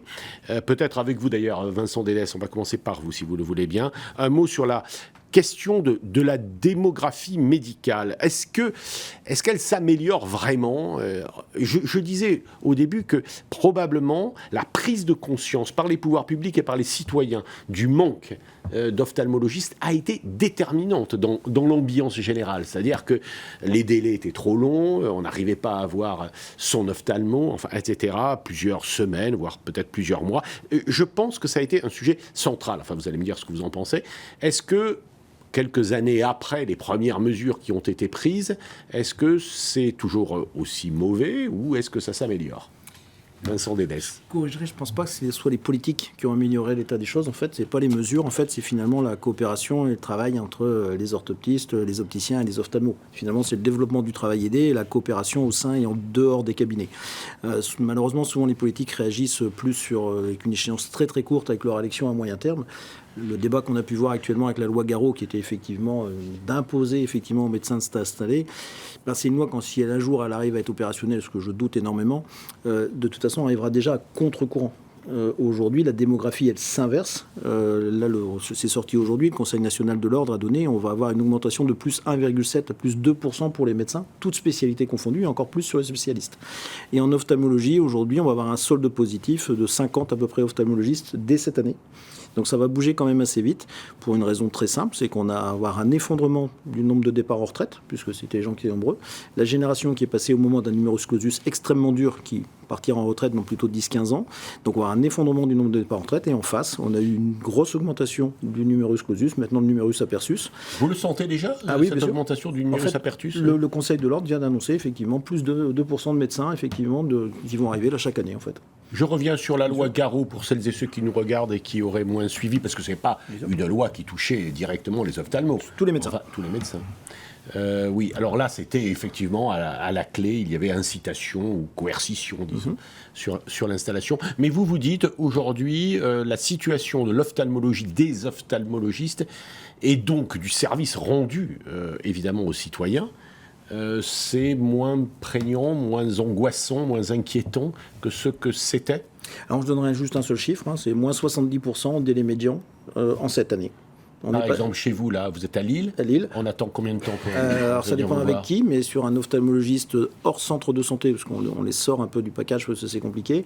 Aujourd'hui, sur la métropole lilloise, si on part sur la métropole lilloise, 1,5 million d'habitants, on a un rendez-vous en moins de 48 heures. Et dans toutes les métropoles, 10 métropoles en France aujourd'hui, 40% de la population, c'est un rendez-vous en moins de 48 heures avec un ophtalmologiste. Si je prends une petite ville de France, je ne la cite pas, mais enfin, plusieurs, peut-être, il va y avoir des questions, donc vous pouvez poser des questions et peut nous dire si dans votre ville ou dans votre région, dans votre territoire, la situation s'améliore. Mais si je prends une ville moyenne de la France, 7-8 000 habitants, par exemple, vers l'est de la France ou dans le centre, vers Aurillac, par exemple. Là, ça marche bien. On n'est pas sur des... oui, en fait, on voit très bien les jeunes aujourd'hui. Le modèle d'installation le plus typique des jeunes, de la jeune génération aujourd'hui, c'est je me regroupe, je rejoins finalement un cabinet de groupe. Et effectivement, pour avoir une activité intéressante, la plupart du temps, et puis répondre aux besoins des patients, je crée d'entrée de jeu ce qu'on appelle un site multiple. Ils vont créer un deuxième site qui va être sur une ville moyenne, voire petite. D'ailleurs, la réduction des délais, ces 2 dernières années, elle a été meilleure finalement sur les villes moyennes et petites que dans les métropoles. Parce qu'arrivé à un certain moment, on ne va pas faire mieux que mieux. Et aujourd'hui, la réduction des délais, elle est plus importante sur les villes moyennes. Alors effectivement, on aura probablement des gens qui vont nous dire « ma grand-mère, elle n'a pas réussi à avoir rendez-vous avant de 6 mois », bien sûr. Il reste quelques territoires effectivement qui restent encore en difficulté, mais le délai médian aujourd'hui, il est très clair, ça continue de s'améliorer. On va avoir les nouveaux chiffres qui sortiront probablement cet été. Et on a déjà des tendances qui sortent, puisqu'on a l'Observatoire de la santé d'un gros opérateur de rendez-vous Internet qui a déjà commencé à travailler. Et effectivement, on voit que les délais sont encore en train de s'améliorer. Donc alors, dans la filière, c'est fait. On va rentrer dans le détail, parce que c'est un peu le sujet de notre table ronde et d'ailleurs de l'ensemble de notre émission, l'accès aux soins. Mais donc vous dites, vous qui a sans doute le numerus clausus qui a augmenté, donc les universités ont eu la possibilité de recruter plus d'étudiants et donc d'en faire sortir plus d'étudiants. D'ailleurs, transformation du numerus clausus en numerus apertus. Encore qu'on ne sait pas, M. Noder a dit qu'il ne voulait même plus de numerus apertus. Donc on se reverra là-dessus. Mais enfin, il n'en reste pas moins que ça, c'est une des raisons. Et quelles sont les autres raisons, selon vous? Et puis on rentrera dans les détails. La plus efficace aujourd'hui actuellement, parce que là, ça commence seulement, l'augmentation du nombre d'ophtalmologistes augmente. Et je pense que je ne suis pas certain qu'il faille aller beaucoup plus loin en termes de formation, parce qu'aujourd'hui, il faut quand même ça, il faut bien les former. Aujourd'hui, je suis quand même surpris parfois des politiques en disant 10 000, 12 000, 15 000 médecins. En face, il n'y a pas d'augmentation des universitaires. Donc c'est quand même compliqué pour les former, ce n'est pas simple. Donc on ne voit pas comment on va faire, mais il va falloir effectivement réfléchir à cette solution. C'est surtout finalement la baisse du nombre de départs en retraite. On était jusqu'à 200, 250 ces dernières années. On va passer à 150 cette année. Et d'ici 2-3 ans, on va passer à 100. Et le nombre d'installations en ophtalmologiste est à peu près stable depuis pas mal de temps. C'est aux alentours de 220. Donc on voit bien que finalement ce qui va être extrêmement rapide, c'est la réduction du nombre de départs en retraite et un nombre de médecins qui s'installent. Oui, c'est important, mais expliquez-moi pourquoi c'est pas tellement naturel ça. C'est parce que ils ont plus d'avantages de rester ou c'est parce qu'on a une baisse C'était la courbe en fait. Je vais prendre ma génération. Moi, je suis une génération où on est passé, il y avait 3000 médecins. C'est la période la plus dure. Transparent, j'ai 56 ans. La génération au-dessus de moi, ils étaient 7000. Donc aujourd'hui, les gens qui ont 10-15 ans de plus que moi, effectivement, étaient 7000 en formation. Ceux-là sont en train de partir en retraite. Cette génération, effectivement, part en retraite. Et la génération derrière qui a subi de manière extrêmement dure le numerus clausus, on est beaucoup moins à partir. C'est vraiment purement mécanique, en fait. Donc, et après, on aura en plus l'arrivée des jeunes qui va arriver tout simplement en nouvelle installation. Mélanie Ordines, même question. Plantons le décor de la situation de votre profession et d'une manière générale du système de santé. Bon, Vincent Dedesse l'a un petit peu abordé, c'est-à-dire aussi le travail avec les orthoptistes. Oui, donnez-nous quelques repères. Ça, c'est certain qu'on est d'ailleurs très très fiers de cette synergie qui s'est toujours fait autour des 3 os, puisqu'on est là. Il y a quelqu'un qui m'avait soufflé une idée qui était très belle, c'est le 1 + 1 = 3, en fait, dans la filière visuelle. Et ça a montré vraiment la valeur de ce travail de coordination, parce qu'on est systématiquement cité en exemple sur comment améliorer l'accès aux soins en France. C'est vraiment les protocoles, le travail aidé, la coordination entre ces 3 professions. La filière visuelle est un exemple d'accès aux soins en France, donc on est quand même assez fiers. On a aussi, nous on a 10%, donc 14% d'augmentation tous les ans d'orthoptistes sur le territoire, sans compter les diplômes étrangers. Donc on augmente bien. On a aussi cette volonté, on avait fait des études depuis plusieurs années, de vouloir s'installer dans les zones sous-dotées, puisque comme on l'a souvent expliqué, l'histoire faisait que les orthoptistes travaillaient souvent, quand elles travaillaient, on travaillait des très proches, ou chez les ophtalmos, ou très proches des ophtalmos. Les protocoles, la télémédecine, le télésoin a fait que la distance est possible. Donc, ce qui fait qu'aujourd'hui, il n'y a pas de souci pour un orthoptiste de se dire qu'elle va s'installer n'importe où sur le territoire. Donc ça, c'est quand même un point très, très important. Et c'est vrai que on restera des partenaires. On continue à travailler comme ça, donc avec les observatoires et ainsi de suite. On réfléchit. Donc la loi Garot, nous, on n'en fait pas partie. Mais on se pose la question pour pas être dans une liste comme ça où on nous oblige à faire certaines choses. On est toujours dans une dynamique de se dire où est-ce qu'on va aller s'installer. Donc nous, en tant que syndicat, on forme les jeunes diplômés. On leur forme à utiliser Carto Santé, à utiliser le meilleur outil pour l'aide à installation, pour vraiment apporter de l'accès aux soins un petit peu partout. Vous êtes probablement une des professions du secteur, mais de manière générale, qui a été particulièrement touchée, peut-être en bien, enfin vous allez nous dire, ou peut-être avec des difficultés, par les dernières lois. Alors je pense essentiellement à la loi Rist de 2023. Vous revenez peut-être là-dessus. Est-ce qu'elle a été... à quelle incidence? Ma question surtout, c'est pas de refaire la loi Rist, elle date de 2023, ça fait déjà 2 ans. Mais est-ce qu'on a un petit recul? Est-ce que vous avez un recul? Et en quoi elle a participé à améliorer, si elle a amélioré, l'accès aux soins? On était juste un peu avant, parce que c'était la loi Rist. Après, ça a été une deuxième loi, parce qu'elle s'est mise en application en 2023. Nous, l'accès direct, la primo-prescription, tout ça. Et c'est vrai que les chiffres répondent de eux-mêmes. On a 7,6 millions d'actes de primo-prescription ou d'actes d'acuité visuelle par l'orthoptiste en libéral ou en salarié ou en préconsultation. Vraiment, il y a une augmentation qui est énorme. Et cet accès direct, on a les chiffres qui arrivent, parce que comme c'est 2023, le temps que nous, on n'a que les chiffres de 2024, ils ne sont jamais très rapides. C'est la Caisse nationale d'assurance maladie, c'est toujours un peu long, même si on est en juin. Mais tout ce qu'on voit, c'est exponentiel. C'est-à-dire que tout ce qu'on voit, les chiffres, le dépistage, la primo-prescription, alors les lentilles c'est différent, ça a été beaucoup plus retardé, mais l'accès aux soins est bien meilleur, ça permet de travailler sur la coordination, la coopération, et comme le disait Vincent, c'est qu'il y a le côté des lois, c'est toujours sur une vision très, très courte. Il faut que tout change en 3-6 mois. Alors, on nous pose des lois, mais c'est pas faisable. Quand on regarde ce qui s'est passé sur 7 à 10 ans, c'est énorme. Nous, on est passé de 2500 à 6600. Le travail aidé a explosé, les délais ont diminué. Donc oui, c'est sûr que nous, l'accès direct, c'est un plus. C'est un plus pour améliorer l'accès aux soins, mais c'est une coordination, c'est un travail vraiment. Et il faut rappeler quand même que toute cette organisation, c'est une organisation, à prendre un exemple, parce que c'est plus humain, c'est plus facile pour les patients, et c'est plus efficace, et c'est aussi plus économique. C'est vraiment une organisation sur la santé publique qui est vraiment à prendre en exemple. Pourquoi vous dites plus humain ? Plus humain parce qu'on arrive quand même à avoir réussi à diminuer l'accès aux soins tout en gardant la présence médicale en fin de parcours et humaine d'un orthoptiste et pas d'un auxiliaire ou d'un opticien. Donc on a l'orthoptiste, l'opticien, on a l'ophtalmo après, donc il y a le cœur quand même de toutes les professions qui sont présentées, différemment de ce système qui se vante d'aujourd'hui par des publicités, d'apporter de l'accès aux soins par une connexion en 3 minutes et avoir une ordonnance. On préfère quand même notre accès aux soins. Mais on va rentrer dans les détails. Mais en fait, vous nous confirmez, pour faire un peu de science politique, on aime bien ça, c'est de dire quand même, on a ce secteur, le vôtre, a été réellement, si on veut regarder le temps un peu plus long, dans cette dernière période, a été profondément transformé. Ah oui, ça a été profondément transformé. En tout cas pour vous. Ah mais pour moi c'est sûr, pour la filière visuelle ça l'est. J'aime le dire que quand on est quand même cité en exemple par le président de la République sur un 20h en disant qu'il faut s'inspirer de la filière visuelle pour améliorer l'accès aux soins, c'est qu'on a quand même fait nos preuves depuis plusieurs années. Et donc on est très fiers de ce travail-là.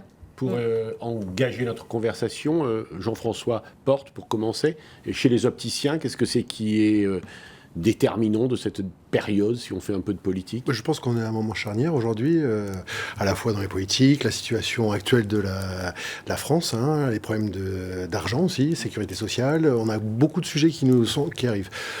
Nous, on va se féliciter aussi ce soir de l'annonce de Vincent et de Mélanie sur cette arrivée future de médecins, d'orthoptistes, et c'est quelque chose de très intéressant pour nous. On va suivre ça de près, on va bien sûr regarder, voir comment ça va s'organiser. Nous, aujourd'hui, ce qu'on attend aussi, c'est une bonne organisation territoriale, et ça va être important, parce que je crois, Vincent, je pense pas que tu en aies parlé, mais il y a une volonté aussi de se structurer pour aller au plus près de la population, et nous, opticiens, je pense qu'on a un rôle à jouer. Alors, avec beaucoup de bienveillance, je vais répondre aussi à Mélanie sur le côté joli de 1 + 1 = 3. Et j'aime bien aussi dire que le 1 + 1 + 1 fait 3 aussi. C'est-à-dire qu'aujourd'hui, la vision qu'on a aujourd'hui, c'est bien de travailler et de rentrer encore plus. On est une filière qui fonctionne, qui marche. Je pense qu'on a des étapes à franchir, à passer ensemble, sans aller sur les métiers de Mélanie et de Vincent. C'est pas un sujet aujourd'hui. Le sujet, c'est de travailler encore mieux pour apporter un accès aux soins. Parce que je pense qu'il faut qu'on mette aussi au centre du débat, au milieu de la table, c'est le patient. Et je pense qu'on a des choses à faire aussi, nos opticiens, on a des compétences, on est commerçant, mais aussi professionnel de santé. Et je pense qu'aujourd'hui, l'avenir doit travailler encore plus, montrer qu'une filière est encore plus capable de se structurer. Quand on voit ce qui va se passer, certainement, c'est des cabinets secondaires, et aujourd'hui, 13 000 magasins sur la France. Et on est très proche de vos cabinets secondaires. Et donc, nous, on a des choses à faire, je pense, en lien encore plus avec des orthoptistes qui vont s'installer, des ophtalmos. Et on a ces compétences. Plus, aujourd'hui, et je ne sais pas si on va en parler après, mais on a entendu sur le premier débat tout ce qui va arriver sur l'IA, la technologie, qui va transformer, et il ne peut pas y avoir une personne autour de cette table qui va dire que rien ne va être transformé. Nos métiers vont être transformés. C'est pas possible autrement. Donc voilà, ça va. Comment on va faire évoluer? Et je pense qu'on a intérêt à le faire évoluer ensemble. Et pas... à peu près, on a combien d'opticiens en France? 44 000 et 13 000 magasins. 13 000 magasins. Combien d'orthoptistes? 6 300, 6 500. D'ophtalmo? 6 000. 6 000, d'accord. Et j'allais dire, mais c'est peut-être à vous, Hugues, que je vais poser cette question. Le secteur a été donc sujet, Mélanie nous le disait, Mélanie Ordinès, le sujet d'intérêt des pouvoirs publics, et notamment d'ailleurs des parlementaires. Il y a une dernière PPL qui a parlé, enfin qui a en tout cas touché votre secteur.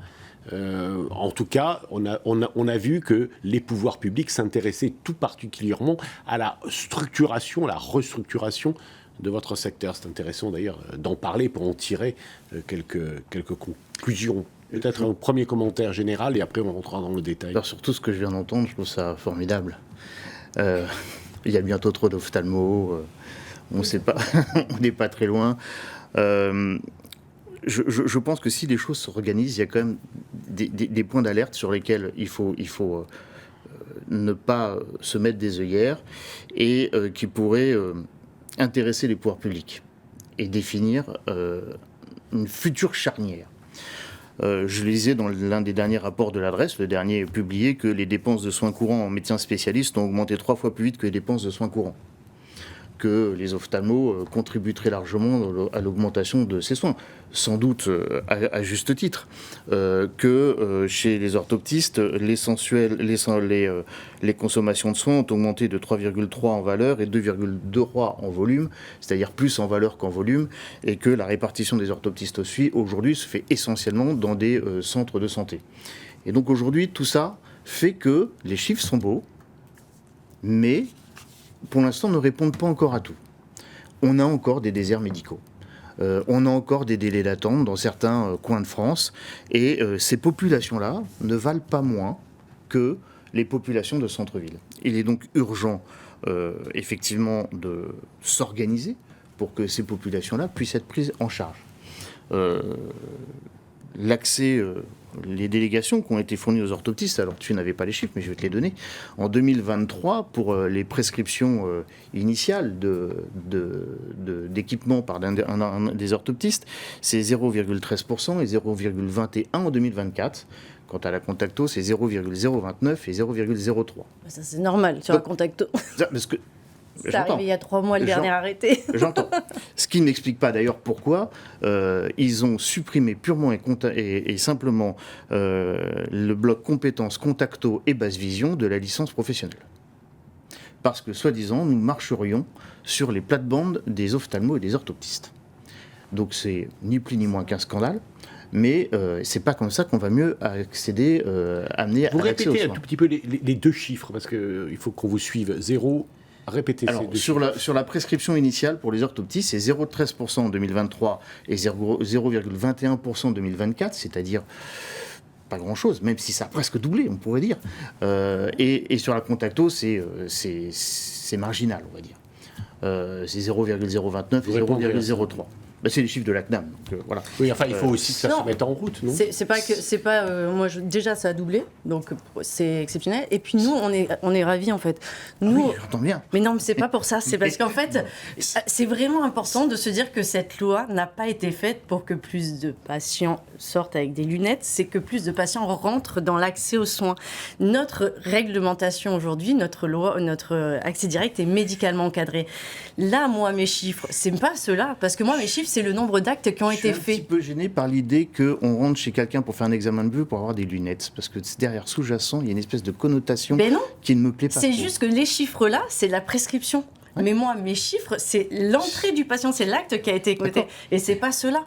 C'est-à-dire que c'est pas le nombre de lunettes qui a été prescrite, parce qu'heureusement pour nous qu'à chaque fois que quelqu'un qui était en dehors du médicalement encadré, on l'a réadressé. Vos chiffres sont pas opposables. Moi, je vous donne ce que nous donne. Oui, mais ce qui est même très positif. C'est-à-dire qu'on est ravis de se dire que ça, en prescription, c'est doublé, que nos chiffres sont plus élevés, et ça veut dire que ça a fonctionné, l'accès aux soins. Mais en effet, des prescriptions, on n'en a pas fait énormément. On a un problème aussi, et tu le sais, tout le monde le sait, avec les mutuelles.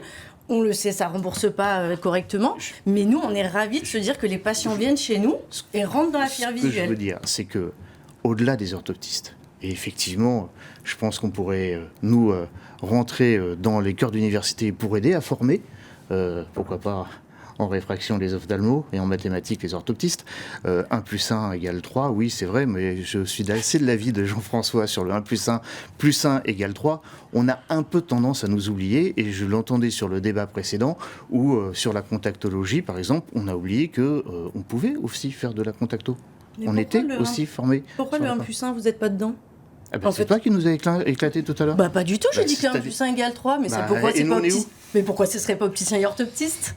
Mais il ne faut pas toujours se sentir exclu en fait. On est souvent mis en marge mais parce que peut-être qu'il ne faut pas le penser comme ça. C'est peut-être un débat entre les optimistes et les pessimistes. Vous savez, le verre à moitié vide ou le verre à moitié plein. Alors, je l'ai remis le point de plus. Non, mais moi c'est dans ma vue comme ça. Vous avez quand même une façon de vous expliquer.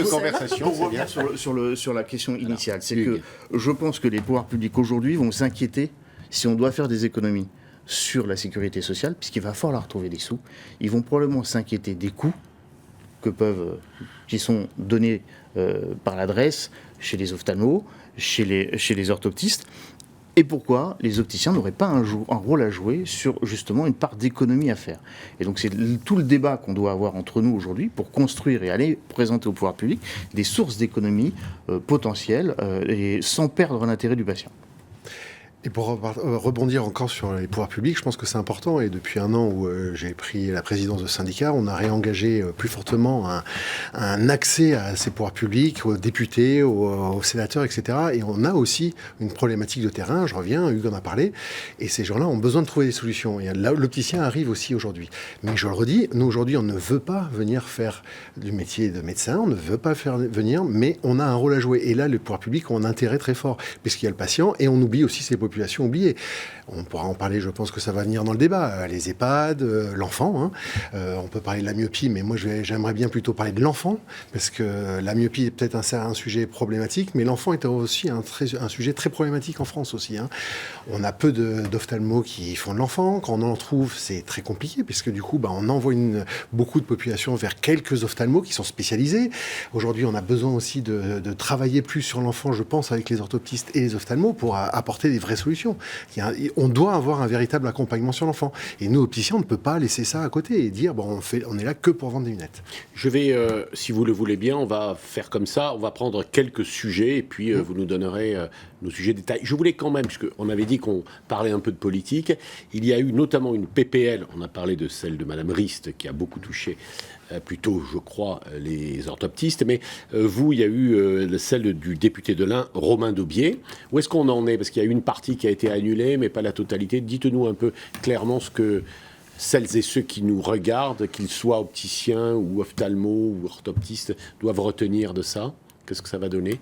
Je pense que c'est pas le sujet le plus important aujourd'hui, parce qu'il y a peu de chances qu'elle passe, et voilà, c'est pas un sujet majeur de notre débat, je pense, aujourd'hui. Cette proposition va pas passer, donc de toute façon, aujourd'hui, on a plus d'intérêt à travailler sur des solutions que de regarder ce qui... Voilà. Hugues Verdier-Daviou. Bon, moi, je pense qu'elle est intéressante. Elle est malheureusement un peu prématurée. Ça aurait été bien qu'on puisse éventuellement l'évaluer avec les prescripteurs. Néanmoins, si nous, on a des propositions à faire, on n'a pas forcément besoin non plus de l'aval des prescripteurs pour déposer des propositions de loi. Mais il est un peu prématuré, à mon sens, de la présenter aujourd'hui, alors qu'on va rentrer dans une phase de discussion de PLFSS, où elle aurait pu être intégrée, où on a une discussion à mener aujourd'hui sur l'adaptation en primo, puisqu'elle a été sanctionnée au Conseil d'État, et il va falloir revenir autour de la table pour ne pas perdre ce qui était censé être un avantage ou un effet positif pour le patient. Donc il va falloir qu'on se remette à discuter avec les prescripteurs. Vous voulez dire un mot ou pas? Oui, Parce qu'on a plein de sujets. Oui, cette loi est très compliquée, puisqu'en fait, aujourd'hui, elle est extrêmement mal écrite. En fait, elle donne quasiment les possibilités à un opticien d'avoir toutes les capacités d'être ophtalmologiste, jusqu'à l'examen en lampe à fente au biomicroscope, ce qui, jusqu'à preuve du contraire, n'est pas automatique, et faire le diagnostic. Donc on voit bien qu'elle est extrêmement mal écrite, écrite et proposée par des députés qui ne sont pas du milieu de la santé, d'ailleurs, parce que ce n'est pas des gens des commissions des affaires sociales. Donc en fait, on revient sur juste ce qu'il disait avant, c'est qu'aujourd'hui, souvent, pour beaucoup, effectivement, de politiques, la filière visuelle, c'était des lunettes. C'est-à-dire pour eux, la difficulté, c'est l'accès à la lunette. Et on n'est pas très surpris aujourd'hui qu'il y ait très peu de prescriptions faites par les orthoptistes. Je rejoins, c'était pas le but en fait. Enfin, nous, on l'a montré jeudi. Si vous cherchez à avoir plus de prescriptions de lunettes, à part mettre 2 paires de lunettes aux Français, je vois pas comment on va pouvoir faire plus. Aujourd'hui, les gens sont extrêmement bien équipés en France. On a le taux d'équipement qui est parmi les plus élevés au monde. On vend plus de lunettes en France qu'en Allemagne. Donc aujourd'hui, ça fonctionne bien et c'est grâce à la coopération des trois. Et aujourd'hui, c'est vrai que pour les politiques, souvent, la filière visuelle, c'est la lunette, alors que c'est plus le sujet du tout. Et je reviens sur les territoires en tension. Ces territoires en tension, effectivement, c'est très bien d'avoir des opticiens sur ces territoires-là, mais ces patients-là, ils ont besoin d'une vraie présence médicale et souvent une présence médicale complète, parce que c'est des gens âgés, éloignés des soins, qui sont difficiles, et donc souvent, c'est un vrai médecin. Donc on porte et on pense que c'est beaucoup mieux dans cela de faire l'ophtalmo va se déplacer, et on peut s'appuyer bien évidemment sur les autres professionnels autour, l'orthoptiste, l'opticien de territoire. Voilà, là c'est vers ça qu'on pousse, mais si l'ophtalmo n'y va pas, je pense qu'on n'apportera pas une bonne solution. La petite grand-mère de 90 ans qui n'a pas vu un ophtalmo depuis 15 ans, la mettre derrière n'importe quel appareil avec un non-professionnel de santé aguerri n'a strictement aucun sens.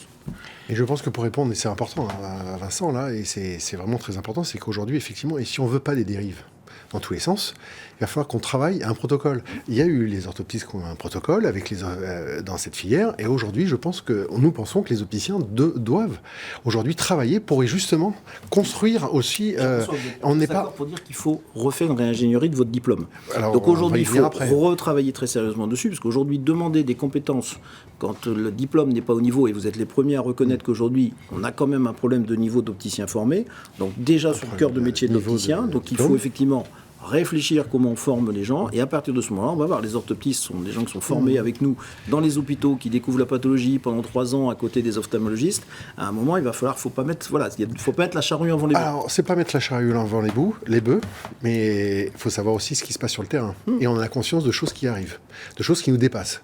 La technologie arrive, des choses qui sont en train de se passer, et si on ne cadre pas, et je pense qu'on ne va pas attendre, bien évidemment aujourd'hui, demander un protocole est en lien avec la réingénierie de notre formation, c'est une obligation, mais si on ne travaille pas en amont, on va laisser faire des choses, et ça sera trop tard après. Et il faut travailler, parce que sinon, on doit travailler sur ces sujets-là. On peut mettre les points sur l'île, parce que faire des choses... Mais on est là pour ça. On va être clair, c'est-à-dire que ce que tu parles, je suppose, c'est les 10-12% d'opticiens qui aujourd'hui pratiquent une téléexpertise de manière...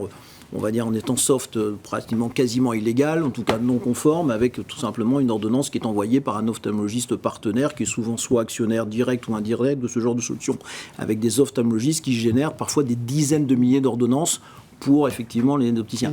C'est vrai qu'aujourd'hui, il y a une vraie question, et je vous rejoins, et vous connaissez mon sujet, c'est qu'aujourd'hui, vous avez un vrai besoin de faire le ménage, effectivement, sur cette pratique-là, et vous vous êtes positionnés tous les deux assez clairement, et je vous en remercie, de dire qu'aujourd'hui, c'est une pratique qui est pas bonne, qui met les patients en danger, qui engage aussi l'ophtalmo qui est dedans. Tout à fait, bien sûr. Oui, c'est pas que nous.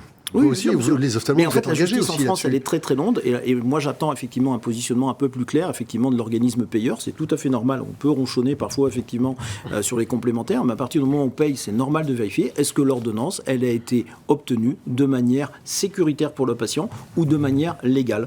Aujourd'hui, le discours il est clair. Ces ordonnances aujourd'hui, le débat sera tranché puisqu'ils nous ont amenés au tribunal, donc on va discuter avec ces gens-là. Donc, mais c'est très clair qu'aujourd'hui, il n'y a personne autour de cette table qui viendrait dire que ça c'est de l'accès aux soins. Il n'y a pas d'accès aux soins, il n'y a pas de soins Ça pour ces répond patients. à un besoin d'ordonnance dans certains endroits. Ça répond à un besoin où D'ordonnance de certains lunettes, patients, mais d'ordonnance, pas de bien patients, sûr. pas de besoin. Ça répond de vente de lunettes. Ça vend des lunettes. Je vous laisse parce que c'est vraiment important, mais vous allez y revenir, mais le temps passe, hein, le temps imparti est court. Donc on va lister 2 ou 3 sujets, vous pourrez revenir sur ce sujet important, sur le dépistage des enfants. Ça, c'est quand même aussi un peu, chez les orthoptistes, un centre d'intérêt majeur, me semble-t-il. Oui, de toute façon, ça faisait partie de cet accès direct, le dépistage chez l'enfant de 9 mois, 1 an et demi, de 2 ans et demi à 6 ans. La veille des 6 ans. C'est pareil, ça s'est mis en place. On a les chiffres que de 2024 aussi. On est à peu près à 25 000 prescriptions. On rajoute ça à DP2O, qui est un dépistage conventionnel, qui est seulement en vague 2, qui représente, en fait, c'est-à-dire conventionnel, c'est organisé avec la Caisse d'assurance maladie, où tous les orthoptistes vont dans les écoles dépister en petite section de maternelle. Vous rajoutez ça à tous les organismes de formation, de dépistage, comme le Cadet, l'Enkeller, et j'en oublie plein, excusez-moi pour tous ceux que j'oublie. Ce qui fait qu'aujourd'hui, rien qu'en chiffres, on est passé, rien que pour DP2O, en 2022, on est passé à 3 000 dépistages. En 2024, on est passé à 24 000. Et pour le dépistage, pareil, de la FIER, on est passé de 0 à 50 000. Donc, c'est... J'ai vu que vous vous intéressiez aux troubles du neurodéveloppement. Ça va pour nous, le dépistage, on rentre aussi dans le dépistage des troubles neurodéveloppementaux. On appelle les 10, grosso modo. Les multidys, les troubles du spectre, tout ce qu'on entend aujourd'hui, ça change quand même beaucoup de noms régulièrement. Mais dans ce qu'on appelle les TND, c'est vraiment, il y en a de plus en plus. Et nous, en fait, on a l'expertise de la communication visuelle. Donc, la première chose qu'on fait, c'est qu'est-ce qu'un enfant sait nous regarder? Est-ce que l'enfant sait pointer? Est-ce qu'il sait utiliser ses yeux? Ce qui est un peu fou, c'est que ça explose et puis l'orthopsie est toujours oubliée. Alors, elle est toujours oubliée dans les instances, on ne siège pas et tout. Pourtant, sur le terrain, avec ce qu'on fait avec les familles, avec les enseignants, avec les enfants, avec tout le monde, ça montre. Donc je garde quand même espoir parce que je pense qu'entre les chiffres et les études, c'est qu'une question de temps pour qu'on fasse partie de la grande famille des TND. Vous avez, Jean-François, parlé plus ou moins des cabinets secondaires et vous voulez revenir un peu sur les territoires. C'est important, c'est les mots dépistage et prévention. Oui. Et une fois de plus, on doit rentrer là-dessus. Et nous, opticiens, on doit avoir un rôle. Et je sais très bien le rôle que font les orthoptistes aujourd'hui sur l'enfant. On doit peut-être par ces protocoles, ou travailler, réfléchir pour qu'on s'accompagne ensemble. Parce que la problématique d'un orthoptiste, de faire son travail, c'est très bien, mais il faut qu'aussi, derrière, on puisse faire des bonnes lunettes, bons choix de monture et des bons choix de verre. Et donc, je pense que là, aujourd'hui, on n'est pas assez coordonné. Et c'est ça la problématique. Si on veut faire de la prévention des dépistage. Sur le premier débat, j'ai entendu un truc qui m'a un petit peu choqué. J'ai entendu dire l'IA, dans peu de temps, nous aidera à faire. Ah bon ? C'est déjà actuel aujourd'hui. En Angleterre, les études sont sorties. Un appareil photo, une photo d'une rétine, on peut prédire, on peut détecter sur une personne si elle va être Alzheimer ou Parkinson. Peu importe. Aujourd'hui, on peut dire « Ah oui, mais les études... » Non, ça va arriver tellement vite qu'aujourd'hui, le dépistage va prendre une ampleur. Et est-ce qu'on doit dire aux Français « Ah non, non, non, alors notre filière, elle est structurée, tout le monde ne peut pas avoir du dépistage, tout le monde n'a pas le droit à avoir un moment. » Sans prendre de rôle de médecin, sans ça, mais être dans un cadre, et moi, travailler avec les orthoptistes pour qu'on réfléchisse à l'enfant à l'école. Nous, on a des problèmes à l'école aussi. Mali nous explique la problématique, mais nous, on a les mêmes. Puisque nous, aujourd'hui, on récupère les parents, les enfants, et on a une vraie problématique de lien, parce qu'on ne peut pas avoir, on n'agit pas aujourd'hui dans ce rôle, dans ce cadre. Et il faut qu'on aille expliquer que le port, il est comme ça, les lunettes doivent se porter de telle manière, etc.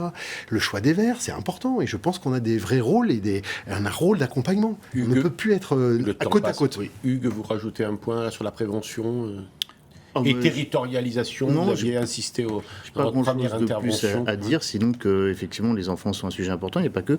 Il se trouve que dans les différents tests de dépistage qui sont faits aujourd'hui dans les villes, dans les grandes villes, on a à peu près 30% d'enfants qui devraient être équipés et qui ne le sont pas.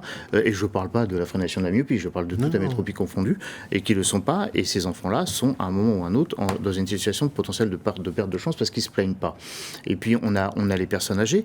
Il y a un rapport de HS en 2024 qui qui parle de prévalence des chutes dans la morbidité. Et les chutes, c'est un problème souvent de qualité de vue, de confort de vue. Et donc, là aussi, on a un vrai rôle à jouer. Et donc, il ne faut pas...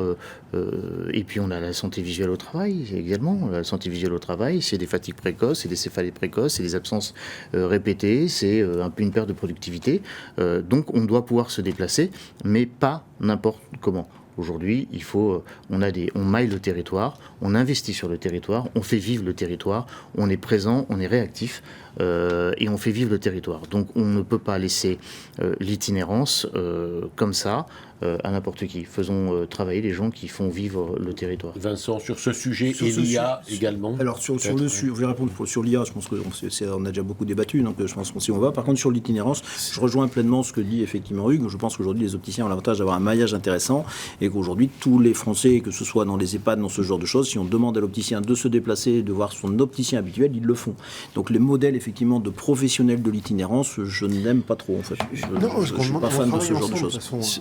Sur l'IA, je vais compléter un tout petit peu, aujourd'hui, l'IA, on est certes très avancé, mais je ne suis pas convaincu du terme artificiel. L'IA, c'est quoi? C'est un moteur et c'est des datas. Les datas, elles sont fournies par un cerveau humain qui les a préanalysées. Pour rentrer dans la machine et dire ça, il faudra que l'IA voit ça.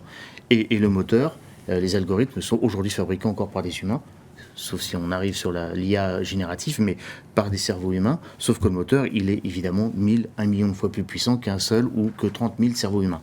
Donc aujourd'hui, on a encore la main là-dessus. Ce qu'il faut voir, c'est ce que va impliquer l'IA demain.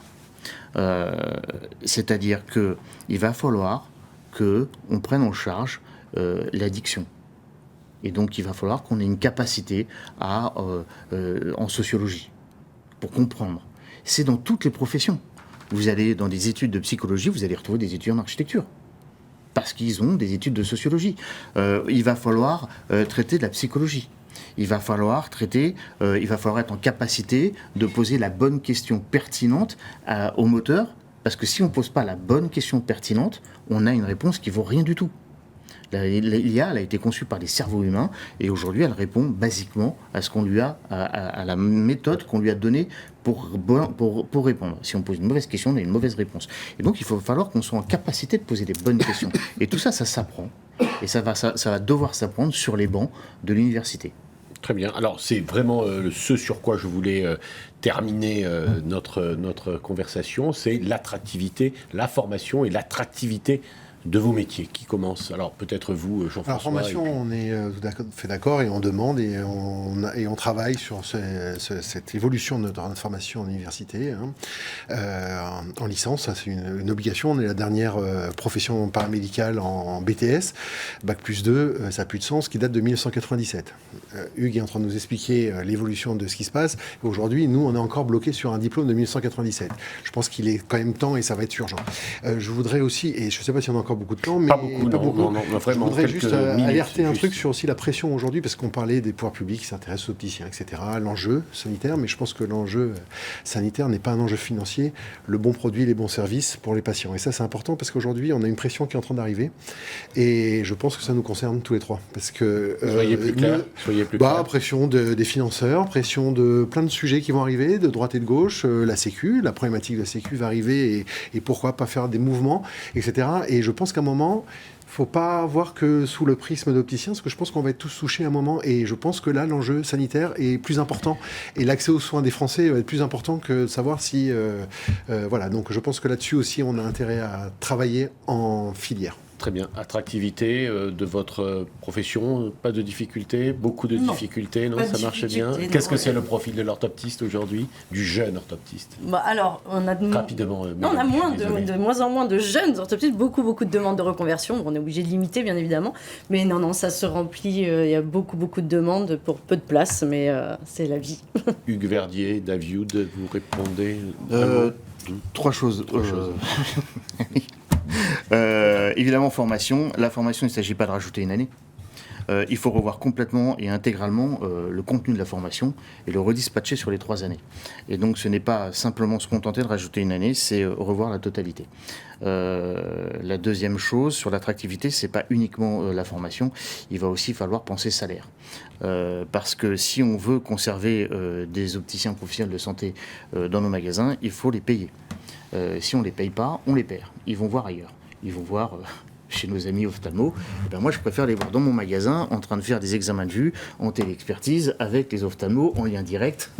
et donc en lien direct. Et donc effectivement, c'est un vrai sujet. Et la dernière fois, t'as dit un truc sur lequel je voulais rebondir, mais je vais pas rebondir sur bien, toi tout de suite. on fera une prochaine émission, ça nous donnera envie. Sur la pression. Sur la pression. Mais la pression, ça fait des années qu'on a la possibilité de dire stop. Il suffit juste d'avoir le courage de dire stop. Ah bah ouais. Parfait, merci. Je vais faire avec vous. Vincent, vous terminez notre conversation, s'il vous plaît. Sur l'attractivité, je vais être très court. On a la chance d'avoir effectivement probablement l'une des spécialités depuis 20 ans qui est les plus attractives et on est parmi les premiers effectivement à l'internat où on a les meilleurs étudiants en médecine depuis 20 ans dans la filière sans aucune difficulté. Et tant mieux, on a des gens qui ont choisi cette spécialité qui sont heureux de le faire. Voilà, moi j'ai retenu que 1 + 1 = 3. Je ne me suis pas trompé. Plus 1. Voilà, on retiendra ça de cette émission. On retiendra également que dans la filière visuelle, les uns et les autres, vous avez une bonne vue, mais également il faut un bon œil, mais il faut aussi un cœur et de l'esprit et de la culture. Hein, Hugues, c'est ce qu'il faut. Merci. Non, mais vous nous avez appelés à avoir des formations très complètes. Voilà, merci à tous et à toutes de nous avoir suivis. Merci évidemment à celles et ceux qui ont préparé cette émission, qui l'ont réalisée. Un petit salut tout particulier à Ivo Trenta. Merci beaucoup.